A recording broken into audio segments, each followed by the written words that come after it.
प्रकृति के अंदर किसी भी प्राकृतिक घटना के भीतर जाएंगे तो उसमें भी साइंस निकल के आता है। तो ये अनायास थोड़ा ही साइंस है। भगवान सुप्रीम साइंटिस्ट है, वो सोच समझ करके सृष्टि बना रखी है। उनके पास सब विषयों का समस्त ज्ञान है, अध्यात्म विषय का भी समस्त ज्ञान है। अध्यात्म विद्या विद्यानाम, विद्याएं मुख्य रूप से दो प्रकार की होती है, एक परा एक अपरा। परा विद्या मतलब आत्मा परमात्मा संबंधी विद्याएं, और अपरा विद्या संसार संबंधी विद्याएं जो कॉलेजों में विश्वविद्यालय में पढ़ाई जाती हैं, ये सब अपरा विद्याएं हैं। परा विद्या जो है आध्यात्मिक विद्या है। तो अध्यात्म विद्या विद्यानाम, तो समस्त विद्याओं में श्रेष्ठ है परा विद्या या अध्यात्म विद्या। और उस अध्यात्म विद्या का उपदेश श्री कृष्ण ने किया है श्रीमद् भगवद गीता के नाम से। तो उसके बराबर का कोई शास्त्र, कोई ग्रंथ, कोई विद्या संसार में नहीं है। श्रीमद् भागवत का उपदेश भी श्री कृष्ण ने किया है, इसके बराबर कोई विद्या, कोई शास्त्र नहीं। तो जिसके पास ये समस्त विद्याओं का स्रोत श्रीमद् भागवत हो, उन भगवान के बराबर कोई ज्ञानी नहीं हो सकता। और ज्ञानी से तात्पर्य सर्वज्ञ होने से भी है, जो प्रत्येक जीव के भूत वर्तमान भविष्य को जान सकता है। गीता में भगवान कहते हैं वेदाहम संचितानि वर्तमानानि च अर्जुन भविष्याणि च भूतानि माम तु वेद न कश्चन। मैं समस्त प्राणियों के, समस्त जीवों के भूतकाल को जानता हूँ, वर्तमान को भी जानता हूँ, भविष्य को भी जानता हूँ, किंतु मुझे कोई नहीं जानता। तो जो सर्वज्ञ है वही सबसे बड़ा ज्ञानी है, जो समस्त विद्याओं का ज्ञाता है वही सबसे बड़ा ज्ञानी है। तो ज्ञान में आकर्षण है, तो भगवान के पास समस्त ज्ञान है, इसलिए वही सर्वोच्च ज्ञानी है। छठा आकर्षण होता है वैराग्य। इस संसार में जब कोई व्यक्ति सारे सुख त्याग देता है, त्यागी हो जाता है, तो लोग उससे भी आकर्षित होते हैं। बड़ा त्यागी है, बड़ा वैरागी है, देखो कपड़े भी नहीं पहनता, देखो खाता भी नहीं, स्वाद भी नहीं लेता, देखो उसने सब सुख त्याग दिए। चाहे वो देश के लिए करें, चाहे भगवान के लिए करें, तो त्याग में आकर्षण है। तो ये परम वैराग्य किसी के पास नहीं है, केवल भगवान के पास है। क्योंकि भगवान ने सब प्रकार के सुख सुविधाएं लोक लोकांतरों के रूप में, स्वर्ग आदि के रूप में, इस सृष्टि में प्राकृतिक संपदाओं के रूप में दे दी मनुष्य को। और दे करके कभी ये नहीं कहा मेरी है, तुम इसका दुरुपयोग क्यों कर रहे हो। सोना, चांदी, हीरे ये सब धरती से निकलते हैं, और जो जितनी प्राकृतिक संपदा पर अपना अधिकार कर लेता है उन्हें का स्वामी बन बैठता है। और जिसने बनाई वो भगवान कभी नहीं कहता मैंने बनाया। क्यों? क्योंकि उसने जो है मनुष्य के लिए बना करके सब दे दिया। तो परम वैरागी है। उनके व्यक्तिगत चरित्र में भी वैराग्य दिखता है।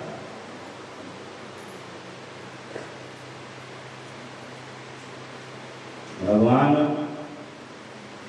श्री विष्णु, श्री नारायण वैकुंठ का आकर्षण छोड़कर, वैकुंठ का सुख छोड़कर बद्रीनाथ में आकर के तप करने लगते हैं। माता लक्ष्मी जी बद्री अर्थात बेरी का रूप धारण करके उनकी छाया करने लगती है। त्याग का प्रतीक है भगवान विष्णु बद्रीनाथ। भगवान श्री राम जिन माता सीता के लिए बहुत अधिक व्याकुल रहे वनवास के समय, उन्हीं माता सीता का त्याग करके कीर्तिमान स्थापित कर दिया कि वो किसी में कोई आसक्ति नहीं है। अपने राज्य का त्याग कर दिया था 14 वर्षों के लिए। त्याग वैराग्य है। भगवान श्री कृष्ण जिन ब्रजवासियों को सबसे अधिक प्रेम करते थे, उनको छोड़ करके मथुरा में, मथुरा से द्वारका में आ गए। प्रेम भी करते रहे, किंतु फिर भी त्याग का प्रदर्शन किया, वैराग्य का प्रदर्शन किया। बिना वैराग्य के कोई भगवान नहीं हो सकता। हरे कृष्ण कृष्ण कृष्ण हरे हरे, हरे राम राम राम हरे हरे। तो ये 6 आकर्षण है।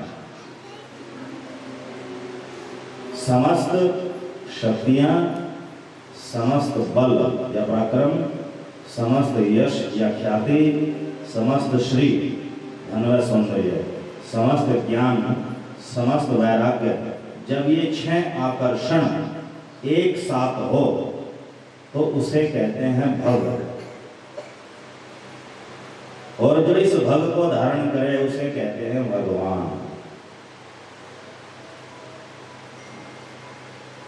तो भगवान अगर समस्त वेद शास्त्र पुराणों का अध्ययन करे, विवेचना करे, समीक्षा करे, तो भगवान सब रूपों में श्री नारायण श्री विष्णु आते हैं, श्री राम श्री कृष्ण आते हैं, श्री नरसिंह भगवान आते हैं। जो हरि तत्व है वो भगवान शब्द वाच्य है, क्योंकि उनमें 6 के 6 आकर्षण समस्त मात्रा में मिलते हैं। अब ये भगवान जो भी है वो भग के कारण है। तो जो भग है वही भगवत्ता है, जो भग है वही भगवत्ता है। तो ये जो भगवत्ता है ये 2 तरह की होती है। भगवत्ता 2 तरह की होती है। एक होती है स्वरूप भूत भगवत्ता और दूसरी होती है आरोपित भगवत्ता। स्वरूप भूत भगवत्ता क्या है और आरोपित भगवत्ता क्या, समझिए दृष्टांत के द्वारा। जैसे एक है लोहा और एक है अग्नि। अग्नि नेचुरली गर्म होती है, प्रकाशयुक्त होती है, उसमें ताप होता है। और लोहा जो है स्वाभाविक रूप से शीतल होता है। किंतु लोहे को जब अग्नि के संपर्क में लाया जाता है काफी लंबे समय तक, तो लोहा भी अग्नि रूप हो जाता है, तद्रूप हो जाता है, अग्नि का रूप हो जाता है। अब एक है तपे हुए लोहे की अग्नि, एक है तपे हुए लोहे का ताप, और एक है स्वाभाविक जो अग्नि जल रही है उसका ताप। तो दोनों में क्या अंतर हुआ? अग्नि का जो ताप है वो स्वाभाविक है, नेचुरल है,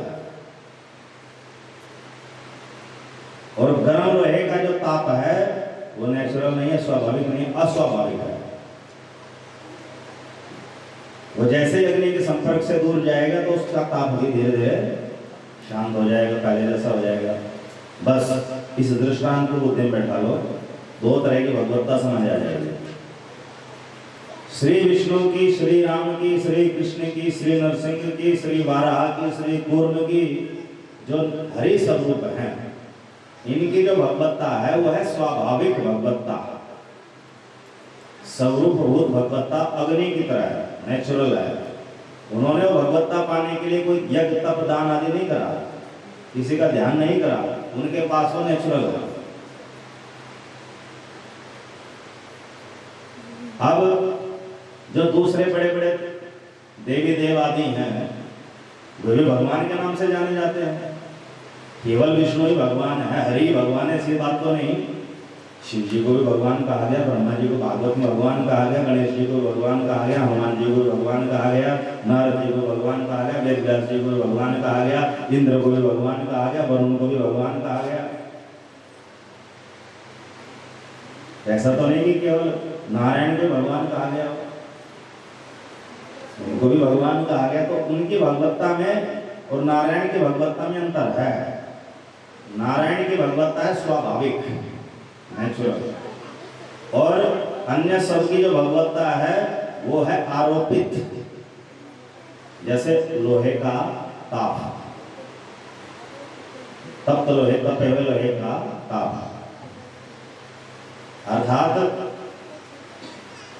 ब्रह्मा जी, शिव जी और अन्य जो देवी देवता हैं उनके पास जो भगवत्ता है वो उन्होंने तपस्या के द्वारा अर्जित करी है, तप के द्वारा, योग के द्वारा, ध्यान के द्वारा, मंत्र जप के द्वारा अर्जित करी है। तो भागवत में वर्णन है कि ब्रह्मा जी हजारों हजारों वर्षों के लिए भगवान नारायण का ध्यान करते थे, तब जाकर के नारायण ने उनको सृष्टि की रचना करने के लिए शक्ति दी। भागवत में वर्णन है कि शिव जी ने ब्रह्मा जी से भी अधिक समय तक तपस्या करी, योग साधना करी, उसके द्वारा उनको संहार शक्ति प्राप्त हुई, ब्रह्मांड का संहार करने की, प्रलय करने की शक्ति प्राप्त हुई। इंद्र को भी 100 अश्वमेध यज्ञ करने के बाद इंद्र वाली शक्तियां प्राप्त हुई। वरुण आदि जो दूसरे देव हैं उनको भी भिन्न भिन्न प्रकार की तपस्या करके, यज्ञ करके, व्रत करके ही शक्तियां प्राप्त हुई। ये सब भगवत्ता जो है आंशिक रूप में प्राप्त हुई, पूर्ण रूप में नहीं हो सकती, आंशिक रूप में प्राप्त हुई। तो क्योंकि इन सबके पास भी ये सब चीजें हैं, 6 के 6 आकर्षण है, किंतु आंशिक मात्रा में, पूर्ण मात्रा में नहीं, अंश मात्रा में।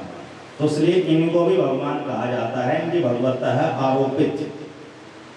तो इनमें से जो भी भगवान के साथ कनेक्ट रहेगा उनकी भगवत्ता परमानेंट रहेगी, और जो भगवान से डिस्कनेक्ट हो जाएगा तो वैसे उनकी भगवत्ता चली जाएगी जैसे तपा हुआ लोहे का तापमान अग्नि से दूर होते ही अपने आप शांत हो जाता है। हरे कृष्ण कृष्ण कृष्ण हरे हरे, हरे राम राम राम हरे हरे।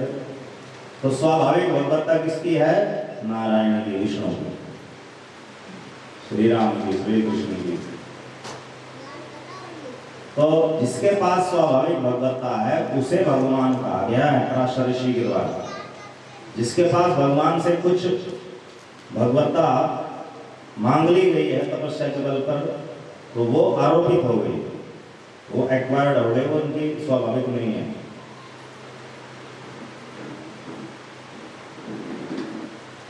तो ये है भगवान शब्द का अर्थ, भगवान शब्द का तात्पर्य।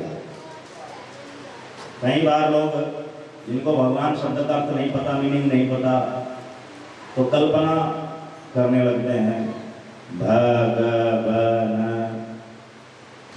भूमि, गगन, वायु, आ से अग्नि नहीं होती, किंतु फिर भी अग्नि फिट करते हैं उसमें। आ अग्नि, न नीर, इन 5 तत्वों में जो व्याप्त है निराकार, उसे भगवान कहते हैं। ये मन गणन व्याख्या है, शास्त्रोक्त नहीं है। तो भगवान शब्द का अर्थ क्या है? 6 आकर्षण समस्त मात्रा में भग कहलाते हैं, और जो भग को धारण करे उसे भगवान कहते हैं। और भगवान भी 2 तरह के होते हैं, स्वरूपभूत और आरोपित।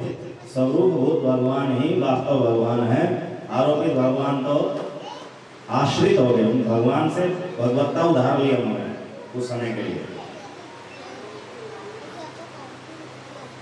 अब भगवान शब्द का अर्थ समझ लेने के बाद अब समझ में आएगा स्वयं भगवान का। भगवान और स्वयं भगवान में भी अंतर है।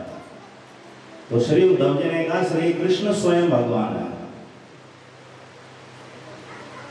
भागवत 1:3-28 में श्री सूत जी भी कहते हैं, एते चांश कला पुंसः कृष्णस्तु भगवान स्वयं।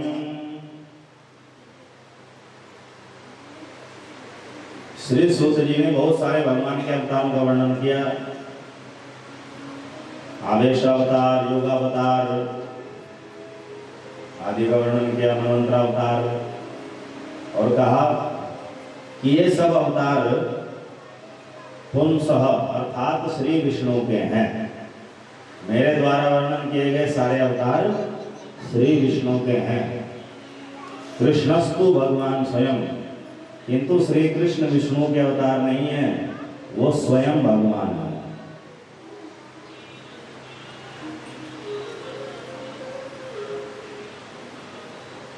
तो भगवान और स्वयं भगवान में अंतर है। कितना अंतर है? जितना अंतर पूर्ण और संपूर्ण में होता है, जितना अंतर पूर्ण और परिपूर्ण में होता है। संपूर्ण और परिपूर्ण तो एक ही बात है। तो पूर्ण और संपूर्ण का अंतर कैसे समझे? जैसे एक गिलास पानी से भरा है, तो भरा है तो कहेंगे गिलास पानी से पूर्ण है। किंतु जिस समय गिलास पानी से भरा हो, उस भरे हुए गिलास में भी ड्रॉपर से अगर बूंद बूंद करके डाले तो कई ड्रॉपर पानी आ जाएंगे। और एक ऐसी स्थिति आएगी कि सतह के ऊपर, सरफेस के ऊपर भी वो पानी जो है उठ जाएगा, किंतु अगर आगे एक भी बूंद डाली तो नीचे गिर जाएगा। तो जो अधिकतम जितना भरा जा सकता है उसे कहेंगे परिपूर्ण, उसे कहेंगे संपूर्ण, किंतु सतह तक का जो है उसे कहेंगे पूर्ण। तो स्वरूप शक्ति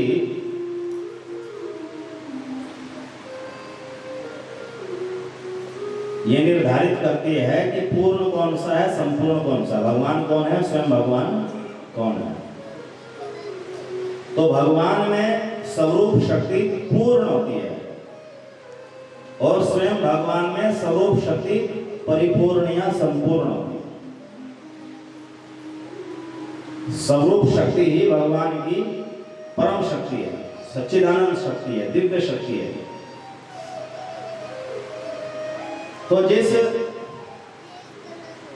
रूप में भगवान के जिस रूप में स्वरूप शक्ति पूर्ण हो उसे कहते हैं भगवान, तो वो भगवान कहलाएगा। और जिसमें स्वरूप शक्ति परिपूर्ण हो वह स्वयं भगवान कहलाएगा। और जिस रूप में स्वरूप शक्ति प्रायः पूर्ण हो, पूर्ण से थोड़ी सी कम रहेगी, प्रायः पूर्ण हो, उसे कहेंगे परमात्मा। और जिसमें स्वरूप शक्ति का विकास न हो, स्वरूप शक्ति हो तो किंतु स्वरूप शक्ति का अणुमात्र विकास, मामूली सा, उसे कहेंगे ब्रह्म। तो ये एक ही भगवान के चार स्वरूप विख्यात हो गए भागवत में, ब्रह्म, परमात्मा, भगवान, स्वयं भगवान। तत्व एक ही है किंतु रूप और नाम चार हो गए, ब्रह्म, परमात्मा, भगवान, स्वयं भगवान। क्योंकि ब्रह्म में स्वरूप शक्ति का विकास नहीं है, इसलिए ब्रह्म तो निराकार रह गया, उसका कोई आकार नहीं है, निर्गुण निराकार है, सर्वव्यापक है, निर्विशेष है, उसमें कोई विशेषता नहीं है, अव्यक्त शक्ति है ब्रह्म। तो ब्रह्म स्वरूप जो है अव्यक्त शक्ति, इसमें स्वरूप शक्ति अव्यक्त रहती है, व्यक्त नहीं होगी। परमात्मा स्वरूप में स्वरूप शक्ति का प्रायः विकास है, प्रायः पूर्णता है। प्रायः पूर्णता तो जैसे 99% है किंतु पूरा 100 नहीं। तो प्रायः पूर्ण जिस स्वरूप में हो स्वरूप शक्ति उसे कहते हैं परमात्मा। और जिसमें पूर्ण हो उसे कहते हैं भगवान, और जिसमें संपूर्ण हो उसे कहते हैं स्वयं भगवान। भागवत 1:2-11 श्री सूत जी ने कहा,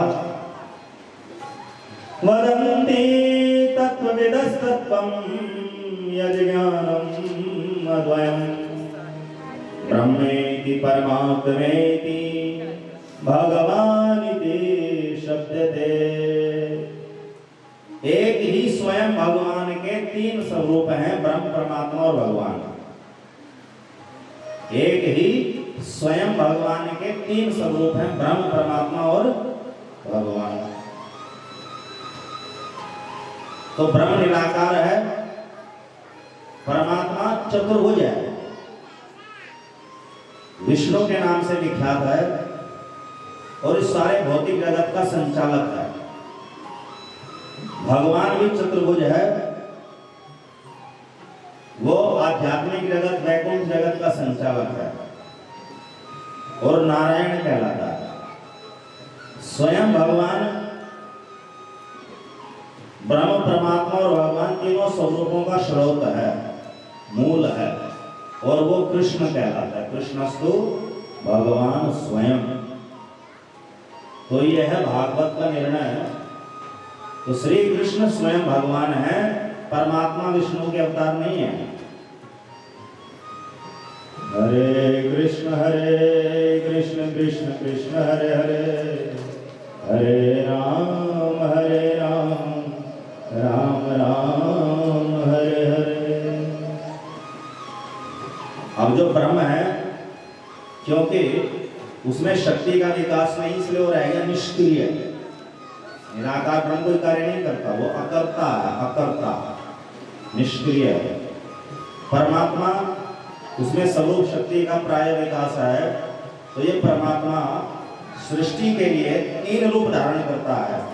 महाविष्णु, गर्भोदक्षाय विष्णु, क्षीरोदक्षाय विष्णु। महाविष्णु कारण सागर में विराजमान अनंत विराट विष्णु है। गर्भोदक्षाय विष्णु, गर्भोदक सागर में विद्यमान है और ब्रह्मा जी को अपनी नाभि से उत्पन्न करते हैं। क्षीरोदक्षाय विष्णु क्षीर सागर में विद्यमान है और ब्रह्मांड के पालन करता है, त्रिलोकी के पालन करता है। ये तीसरे वाले क्षीरोदक्षाय विष्णु अंतर्यामी परमात्मा के रूप में विस्तार करते हैं। घट घट व्यापी परमात्मा जो है, ये तीसरे वाले विष्णु हैं, क्षीरोदक्षाय विष्णु।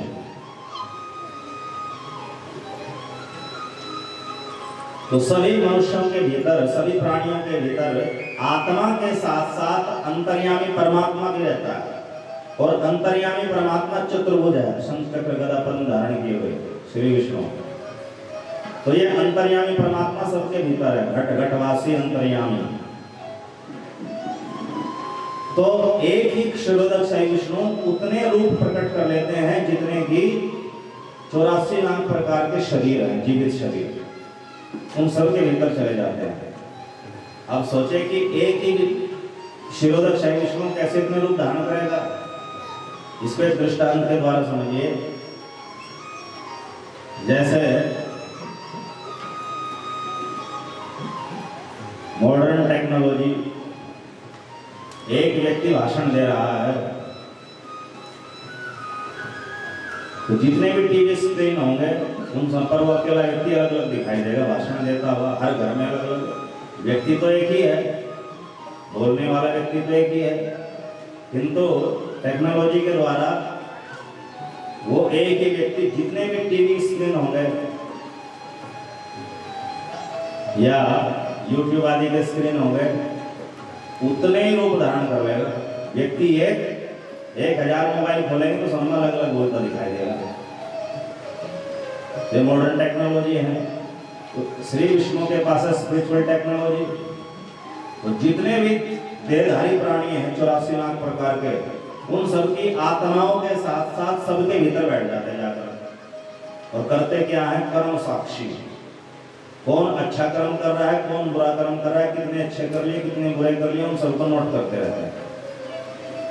और फिर वही अंतर्यामी परमात्मा उसको पुनर्जन्म लेने के लिए बाध्य करता है, दोबारा वही मरने के लिए बाध्य करता है। हरे कृष्ण कृष्ण कृष्ण हरे हरे, हरे राम राम राम हरे हरे। तो जय जगदीश हरे की जो प्रसिद्ध आरती है उसमें भी ऐसे बता गया, तुम पूर्ण परमात्मा, तुम अंतर्यामी स्वामी, तुम अंतर्यामी, पार ब्रह्म परमेश्वर, पार ब्रह्म परमेश्वर, तुम सबके स्वामी। ओम जय जगदीश हरे।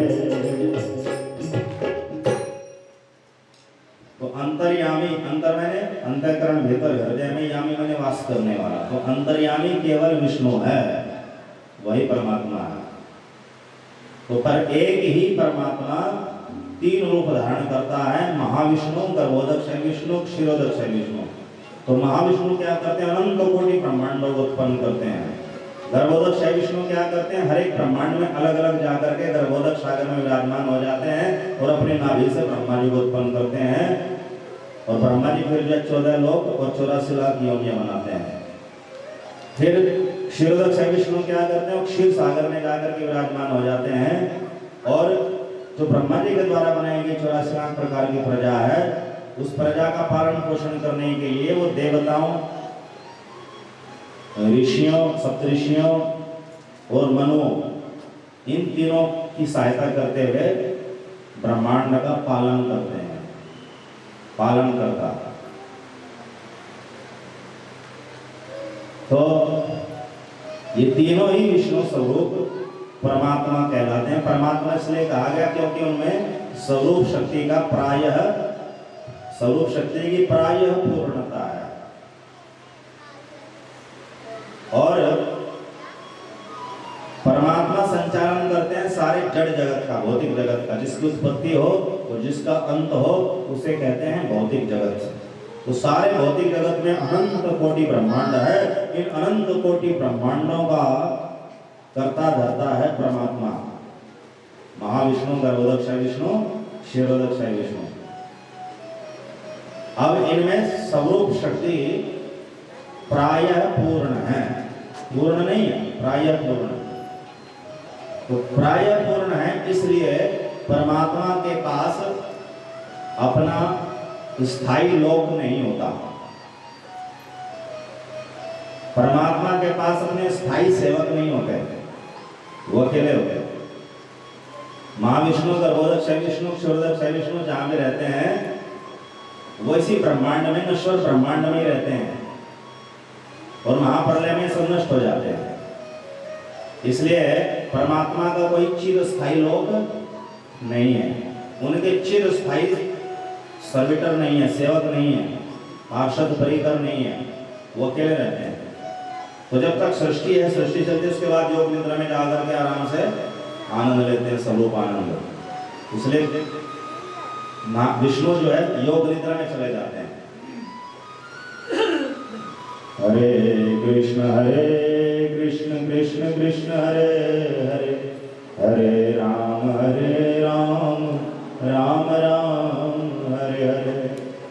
तो ये तो भौतिक जगत है। तो भौतिक जगत को कहा गया एक पाद विभूति। इससे 3 गुना बड़ा है आध्यात्मिक जगत, वैकुंठ जगत। तो वैकुंठ जगत अस्थाई, चिर स्थायी, प्रलय में विनष्ट नहीं होता। वहां पर भगवान के पार्षद परिकर जो भक्त होते हैं वो भी अजन्म अविनाशी होते हैं। तो वहां पर जो भगवान है वो कहलाते हैं नारायण, वैकुंठनाथ नारायण। तो नारायण भगवान कहलाते हैं। उनका इस संसार से कोई लेना देना नहीं है, इस संसार से लेना देना परमात्मा का है। और वैकुंठ जगत में जो रहते हैं वो भगवान है, वो मायातीत जगत में, त्रिगुणातीत जगत में रहते हैं। तो नारायण भगवान है, विष्णु परमात्मा है। विष्णु में स्वरूप शक्ति प्राय पूर्ण है, भगवान और नारायण में पूर्ण है। अब ये सारे भगवान के स्वरूप, ब्रह्म भी, परमात्मा भी और भगवान भी, जिस एक परमेश्वर से, जिस एक परम ब्रह्म से प्रकट हुए हैं, उन्हें कहते हैं स्वयं भगवान। और भागवत 1:3-28 के अनुसार कृष्णस्तु भगवान स्वयं, कृष्ण स्वयं भगवान है। अर्थात ब्रह्म भी उन्हीं से प्रकाशित है। जैसे सूरज से धूप निकलती है, वैसे निराकार ब्रह्म भी श्री कृष्ण से निकलता है। गीता 14:27 ब्रह्मणा वही प्रतिष्ठाम, निराकार ब्रह्म का आश्रय मैं हूं, मुझसे निकला निराकार। गीता 10:42 में एकांशेन स्थितो जगत, जो इस भौतिक जगत का संचालन करने वाले विष्णु है वो मेरा एक अंश है। और जो आध्यात्मिक जगत वैकुंठ में नारायण है, वो नारायण श्री कृष्ण का एक विलास रूप है। तो श्री कृष्ण का लोक वैकुंठ से भी परे है, उसे कहते हैं कृष्ण लोक या गोलोक वृंदावन। ब्रह्म वैवर्त पुराण के अनुसार, बृहदारण्यक पुराण के अनुसार श्री नारायण भी, वैकुंठ नाथ नारायण भी गोलोक में श्री कृष्ण से मिलने जाया करते हैं समय समय पर परामर्श लेने के लिए। हरे कृष्ण कृष्ण कृष्ण हरे हरे, हरे राम राम राम हरे हरे। बृहदारण्यक पुराण के अंतर्गत पुरुषोत्तम मास मातम में लिखा है, जिसको कर्मकांड में अधिक मास मानते हैं, कर्मकांड के लिए वर्जित मानते हैं, तो बृहदारण्यक पुराण में उसकी महिमा लिखी है। उसको पुरुषोत्तम नाम कैसे मिला? अधिक मास जो एक देव स्वरूप में है, हिंदू धर्म में हर एक ही जड़ दिखने वाली वस्तु किसी न किसी देव रूप में होती है। जैसे सूरज है, दिखने में तो एक पिंड है, आकाशीय पिंड, किंतु सूरज का एक देवता भी है जिसको विवस्वान कहते हैं, वो आकारवान देवता है। चंद्रलोक एक पिंड है, किंतु चंद्र का एक देवता भी है, चंद्रदेव, सोमदेव। तुलसी एक पौधा है, किंतु उसकी देवी तुलसी देवी है। गंगा एक नदी है, किंतु उसकी देवी गंगा देवी एक स्त्री की तरह है, नारी की तरह है। गोवर्धन एक पर्वत है, किंतु उसका देव गोवर्धन देव वो एक आकारवान देवता है। इसी तरह भक्ति भी एक साधना भी है, किंतु वो एक देवी भी है। मुक्ति एक अवस्था है, किंतु मुक्ति के अधिष्ठात्री देवी भी होती है। हरे कृष्ण कृष्ण कृष्ण हरे हरे, हरे राम राम हरे हरे। इसी तरह जो मास है, महीने, ये महीने समय के रूप में भी हैं और एक देवता विशेष के रूप में भी हैं। तो जो 12 महीने हैं, इन 12 महीनों का एक एक स्वामी है, सब अलग अलग। किंतु जो अधिक मास है उसका कोई स्वामी नहीं था, इसलिए ज्योतिष शास्त्रियों ने अधिक मास को शुभ कर्मों के लिए वर्जित कर दिया। इससे अधिक मास का सर्वत्र तिरस्कार होने लगा। उस तिरस्कार से दुखी होकर के अधिक मास रूपी देवता वैकुंठ में भगवान नारायण के पास पहुंचा, लक्ष्मी नारायण के पास। हे लक्ष्मी नारायण, आपकी सृष्टि में मुझसे अधिक दुखी कोई नहीं है, या तो आप मुझे समाप्त कर दीजिए या फिर मुझे सम्मान दिलाइए। तो लक्ष्मीनाथ नारायण अधिक मास रूपी देवता का हाथ पकड़ करके अपने वैकुंठ लोक से बहुत ऊपर ले गए, और भी ऊपर आकाश में, चिन्मय पर्वयों में, दिव्य आकाश में। और एक कमल जैसी आकृति का एक लोक दिखाई दिया जो अनंत आकार का था। उसमें से अनंत दिव्य ज्योति निकल रही थी। उस अनंत आकार वाले लोक में जब प्रविष्ट हुए तो एक ऊंचे रत्न सिंहासन पर श्री राधा कृष्ण विराजमान दिखाई दिए। तो भगवान श्री राधा कृष्ण के लोक में जब नारायण गए अधिक मास के साथ, तो उनका गोपों ने स्वागत किया। और बृहदारण्यक पुराण में लिखा है कि श्री नारायण ने, वैकुंठनाथ नारायण ने जाकर के श्री कृष्ण को प्रणाम भी किया। फिर श्री कृष्ण ने उनको अपने बराबर में आसन दिया, विराजिए, हे नारायण, आप किस उद्देश्य से आए हैं, आप कृपया कहिए। तो नारायण ने कहा कि ये अधिक मास है प्रभु, और ये बड़ा दुखी है, ये मेरी शरण में आया है, मैंने इसको सुखी करने का वचन दिया है, किंतु मैं आपके परामर्श के बिना कुछ नहीं कर सकता, इसलिए आप ही बताइए इसको मैं सुखी किस प्रकार करूं, इसका तिरस्कार किस प्रकार मैं सम्मान में बदलूं। तो भगवान श्री कृष्ण ने कहा, हे नारायण, तुम मेरे अभिन्न स्वरूप हो, मुझसे ही प्रकट हो। जो तुम्हारी शरण में आया हो मेरा भी शरणागत है, इसलिए मैं इस अधिक मास को आज अपना नाम प्रदान करता हूं। मेरा नाम है पुरुषोत्तम। यहाँ पुरुष का परमात्मा है, नहीं कि मनुष्य। तो परमात्मा स्वरूप है तीन, महाविष्णु, गर्भोदक विष्णु, क्षोरदक विष्णु, जो तीन पुरुष स्वरूपों में भी उत्तम हैं, उन श्री कृष्ण का नाम पुरुषोत्तम है। तो पुरुषोत्तम मैं अपना नाम इसे प्रदान करता हूं, और आज से संसार में पुरुषोत्तम मास के नाम से जाना जाएगा।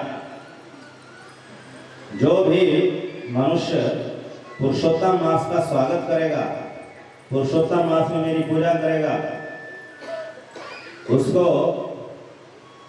12 कार्तिक मास के बराबर फल प्राप्त होगा। 12 कार्तिक मास श्री कृष्ण को प्रिय है, तो 12 कार्तिक के बराबर ये अकेला पुरुषोत्तम मास जाना जाएगा। और जो इस पुरुषोत्तम मास को अधिक मास मान करके, मल मास जान करके इसका तिरस्कार करेगा, वो भाग्यहीन हो जाएगा, श्रीहीन हो जाएगा, उसका सब समृद्धि सौभाग्य नष्ट हो जाएगा। इसलिए कभी भी पुरुषोत्तम मास का तिरस्कार नहीं करना चाहिए। ज्योतिषियों के कहने से पुरुषोत्तम मास का स्वागत करना चाहिए। भले इसमें शुभ कर्म न करें, किंतु भगवान के आध्यात्मिक कर्म, भक्ति कर्म करने चाहिए। तो ये पुरुषोत्तम मास का महात्म्य लिखा बृहदारण्यक पुराण में, जो 18 पुराणों में से एक है और 6 सात्विक पुराणों में से एक है। तो बृहदारण्यक पुराण के अनुसार नारायण का लोक अलग है वैकुंठ, और श्री कृष्ण का लोक अलग है गोलोक। तो नारायण भी गोलोक में श्री कृष्ण के पास जाते हैं। इससे सिद्ध हुआ कि श्री कृष्ण नारायण के अवतार नहीं है, उनकी स्थिति नारायण से भी ऊपर है। हरे कृष्ण कृष्ण कृष्ण हरे हरे, हरे राम राम राम हरे हरे। कृष्णस्तु भगवान स्वयं, तो श्री कृष्ण है स्वयं भगवान। ब्रह्म भी जिनसे प्रकट है, परमात्मा स्वरूप भी जिनसे प्रकट है, भगवान स्वरूप भी जिनसे प्रकट है, उन्हें कहते हैं स्वयं भगवान। तो श्री उद्धव जी ने कहा है, विदुर, श्री कृष्ण एक तो स्वयं भगवान है, दूसरा वे असमोर्ध्व है, तीसरा वो त्रयाधीश है। तो यद्यपि स्वयं भगवान में ही सब क्लियर हो गया कि श्री कृष्ण सब कारणों के कारण है, उनका कोई कारण नहीं है। असमोर्ध्व का अर्थ होता है असम, ऊर्ध्व, संधि विच्छेद करने पर अ नहीं, सम बराबर, जिसके बराबर कोई नहीं। ऊर्ध्व नहीं है, ऊर्ध्व बढ़कर जिससे बढ़कर कोई भी नहीं है, जिसके बराबर कोई भी नहीं है, उसे कहते हैं असमोर्ध्व। हे विदुर, श्री कृष्ण असमोर्ध्व है, उनके बराबर भी कोई नहीं, उनसे बढ़कर तो कोई कैसे हो सकता है। अर्थात श्री कृष्ण परम ब्रह्म है, श्री कृष्ण परमेश्वर है, त्रयाधीश, और श्री कृष्ण त्रयाधीश है। त्रयाधीश का अर्थ है तीन के स्वामी, तीन के अधीश्वर। अब त्रय भी कई प्रकार की है। नंबर 1, वो वेद त्रय के स्वामी हैं। यद्यपि वेद 5 होते हैं, किंतु इन्हें त्रय भी कहा जाता है। वेद के 3 कांड होते हैं, ज्ञान कांड, उपासना कांड, कर्म कांड। कर्म कांड वेद में 80% है, उपासना कांड 16% है, और ज्ञान कांड 4% है। तो 3 कांड वाला है वेद, इसलिए वेद को भी त्रयी कहते हैं। तो वेद त्रयी के अधीश्वर हैं, स्वामी हैं श्री कृष्ण, इसलिए वो त्रयाधीश है। तीन है माया के गुण, सतगुण, रजगुण, तमगुण। तो माया के त्रिगुणात्मिका माया श्री कृष्ण की ही बहिरंगा शक्ति है। तो बहिरंगा शक्ति माया के स्वामी होने से श्री कृष्ण त्रयधीश है। तीन गुणों के स्वामी होने से त्रयधीश है। त्रिगुणात्मिका माया के स्वामी होने से त्रयधीश है। तीन है ब्रह्मा विष्णु महेश। ब्रह्मा जी क्षीरोदक्षय विष्णु तीसरे वाले, और महेश शिव जी। तो ब्रह्मा विष्णु महेश के भी स्वामी है श्री कृष्ण, इसलिए उनका नाम है त्रयधीश। तीन है वैकुंठ में संकर्षण, प्रद्युम्न, अनिरुद्ध। वैकुंठ के जो स्वामी नारायण हैं, नारायण के लोक के चारों ओर चार वैकुंठ है, उन्हें आवरण लोक कहा गया। आवरण वैकुंठ, एक वासुदेव नारायण, एक संकर्षण नारायण, एक प्रद्युम्न नारायण, एक अनिरुद्ध नारायण। तो उसमें जो संकर्षण, प्रद्युम्न, अनिरुद्ध है, इन तीनों के स्वामी है श्री कृष्ण, इसलिए उनको त्रयधीश कहा गया। अब वैकुंठ से भी ऊपर है, ये तो द्वितीय चतुर्व्यूह है। एक प्रथम चतुर्व्यूह है कृष्ण लोक में। कृष्ण लोक की जो द्वारका है, कृष्ण लोक का सबसे बीच वाला जो भाग है, मध्य का भाग, उसे गोलोक कहते हैं। बाहर वाला जो भाग है उसे द्वारका कहते हैं। गोलोक और द्वारका के जो मध्यवर्ती है उसे मथुरा कहते हैं। तो मथुरा में और द्वारका में श्री कृष्ण चार रूपों में है, वासुदेव, संकर्षण, प्रद्युम्न, अनिरुद्ध। और गोलोक में दो रूपों में है, कृष्ण और बलराम। गोलोक में दो रूप हैं, कृष्ण और बलराम। मथुरा में चार हैं, आदि वासुदेव, आदि संकर्षण, आदि प्रद्युम्न, आदि अनिरुद्ध। द्वारका में भी चार रूप हैं, आदि वासुदेव, आदि संकर्षण, आदि प्रद्युम्न, आदि अनिरुद्ध। तो जो आदि संकर्षण, आदि प्रद्युम्न, आदि अनिरुद्ध है, ये भी त्रय कहलाते। इन त्रय के स्वामी है श्री कृष्ण, इसलिए वो त्रयाधीश है। किंतु श्री कृष्ण का कोई स्वामी नहीं, वही सबके स्वामी है। हरे कृष्ण कृष्ण कृष्ण हरे हरे, हरे राम राम राम हरे हरे। अभी ये सिद्धांत रूप में आप सुन रहे हैं, इसलिए समझ नहीं आएगा। पांचवें, छठे, सातवें 3 दिन की कथा में प्रैक्टिकल रूप में अभी आपको ये सुनाया जाएगा लीलाओं के द्वारा। तब आपको समझ में आ जाएगा कि जो सिद्धांत उद्धव जी ने बताया है वो एक्चुअल में ऐसा ही है। श्री कृष्ण स्वयं भगवान है, श्री कृष्ण असम और ध्रुव है, और श्री कृष्ण त्रयाधीश है।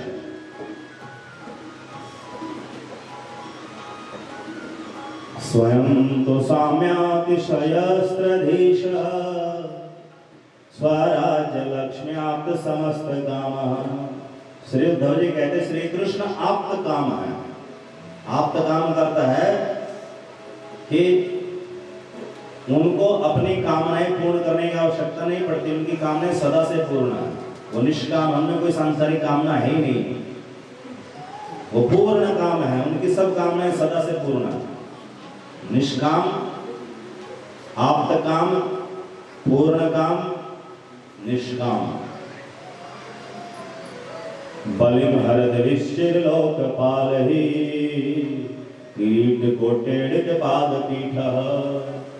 और ये भगवान श्री कृष्ण जब द्वारका में अपने सुधर्मा सभा में विराजमान होते हैं तो चिर लोकपालगण इनकी चरण रखने की चौकी पर अपने शीश रखते हैं, उनके अपने मुकुट रखते हैं।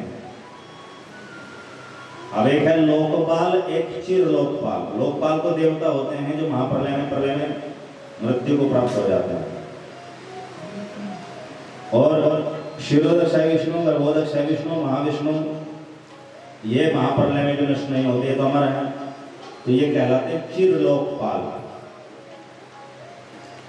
तो उनमें क्षीरोदक्षय विष्णु के 4 भुजाएं हैं और एक मुख है। गर्भोदक्षय विष्णु और महाविष्णु के कोटि कोटि मुख हैं, कोटि कोटि भुजाएं हैं, कोटि कोटि चरण हैं। इसलिए वेदों में उनको सहस्र बाहु, सहस्र मुख, सहस्र शीर्षा पुरुषा, सहस्र शीर्षा, सहस्र तो ऐसे ही कह दिया, 1000 सिर वाले, वास्तव में असंख्य सिर वाले हैं, असंख्य भुजाओं वाले हैं, असंख्य चरण वाले हैं। तो ये गर्भोदक शय विष्णु और क्षीरोदक शय विष्णु, गर्भोदक शय विष्णु और महाविष्णु जो है सहस्र शीर्षा पुरुषा कहलाते हैं। तो ये भी भगवान श्री कृष्ण के पास द्वारका में आकर उनके चरण रखने की चौकी पर प्रणाम करते हैं और उनको भेंट उपहार अर्पण करते हैं। ऐसा श्री उद्धव जी ने अपने नेत्रों से देखा था और वो विदुर जी को बता रहे हैं। एक शास्त्र है,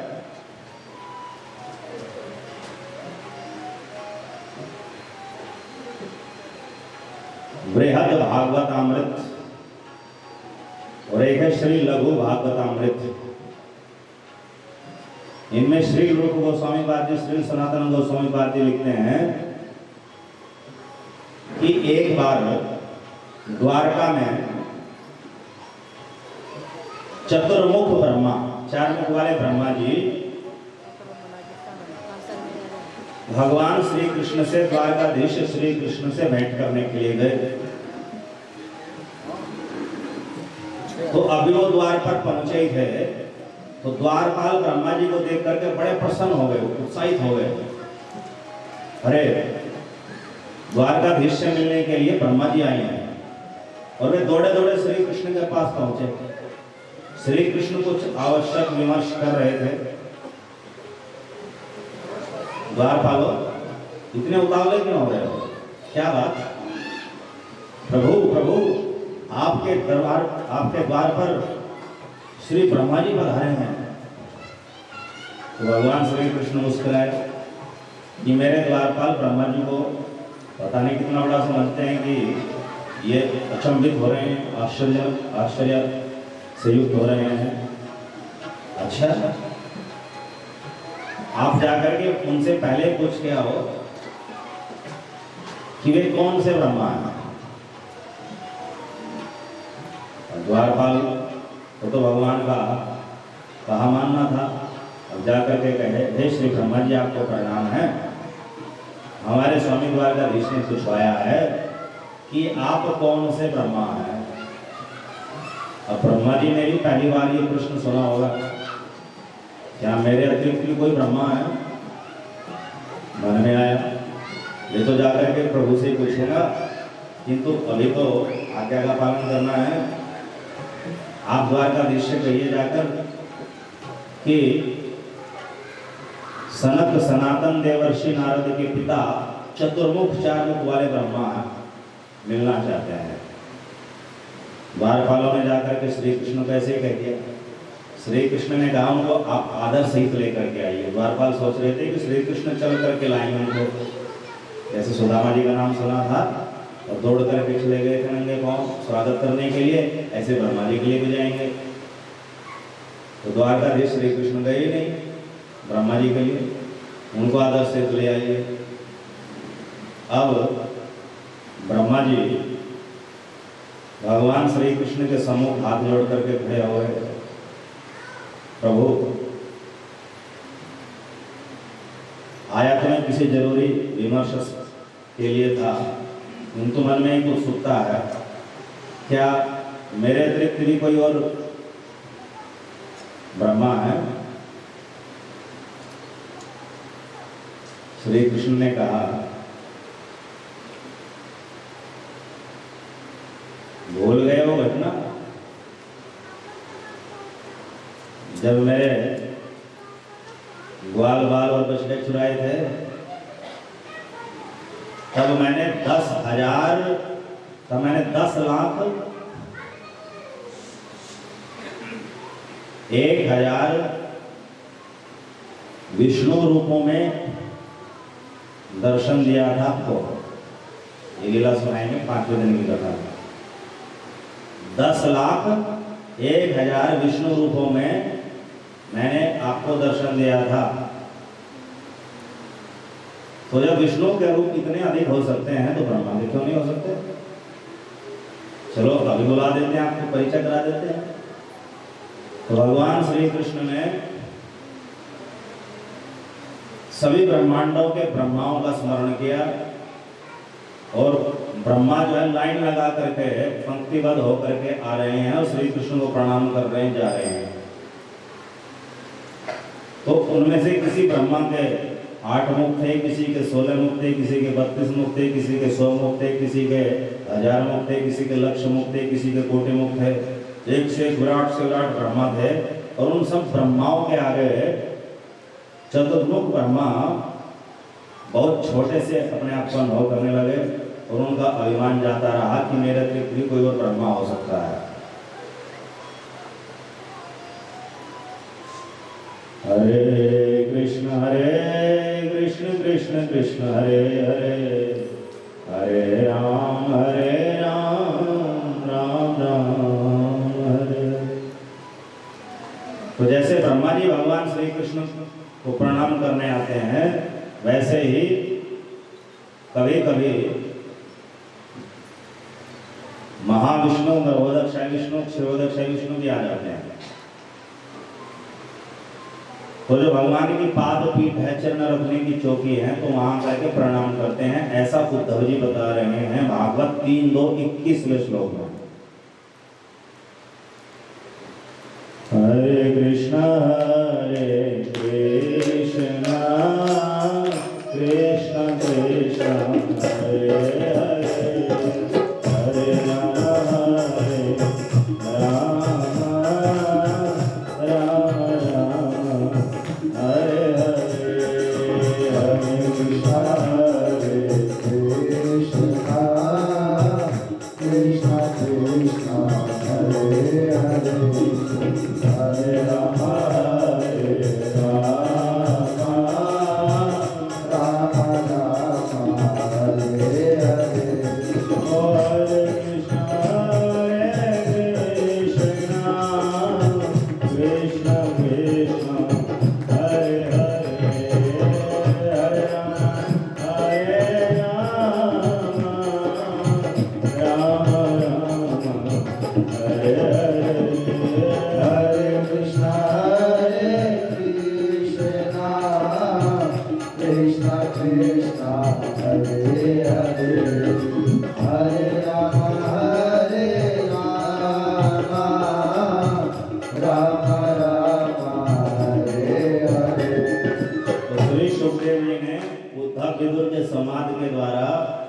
संबंध तत्व श्री कृष्ण है, परम भगवान परमेश्वर परम ब्रह्म श्री कृष्ण है, यह सिद्ध किया। और चौथे स्कंद में देवर्षि नारद और परचेताओं के संवाद द्वारा अभिधेय तत्व श्री कृष्ण भक्ति है। श्री कृष्ण भक्ति श्री कृष्ण की प्राप्ति का सर्वश्रेष्ठ साधन है, यह सिद्ध करते हैं। परचेता राजा प्राचीन परिषद के 10 पुत्रों का नाम है और ये देवर्षि नारद से भगवान की भक्ति का, भागवत धर्म का ज्ञान प्राप्त करते हैं। तो देवर्षि नारद भागवत 4:31-14 नंबर श्लोक में भक्ति का सर्वश्रेष्ठत्व सिद्ध करते हैं। भक्ति से बढ़कर और कुछ नहीं। यथा तरोर्मूल निषेचनेन तृप्यन्ति ततस्कन्द भुजोपशाखा, प्राणोपहाराच्च यथेन्द्रियाणां तथैव सर्वाहरणमच्युतेज्जया। अर्थात जिस प्रकार किसी वृक्ष की जड़ को सींचने से उस वृक्ष की शाखा, उपशाखा, टहनी, पत्ती, तना, फल, फूल, कली सब अपने आप सींच जाते हैं, जिस प्रकार पेट में भोजन पहुंचाने से शरीर के सभी अंग इंद्रियां अपने आप पुष्ट हो जाते हैं, तुष्ट हो जाते हैं, तथैव सर्वाहरणमच्युतेज्जया, उसी प्रकार एक श्री कृष्ण की भक्ति करने से सब भगवान सब रूपों की, चाहे वो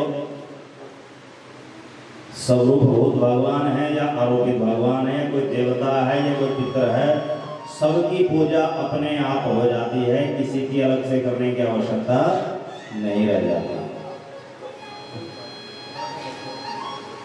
यथा तरुर्मूल निषेचनेन तृप्यन्ति ततस्कन्धभुजोपशाखा प्राणोपहारा च यथेन्द्रियाणां तथैव सर्वार्णमच्युतेज्जया।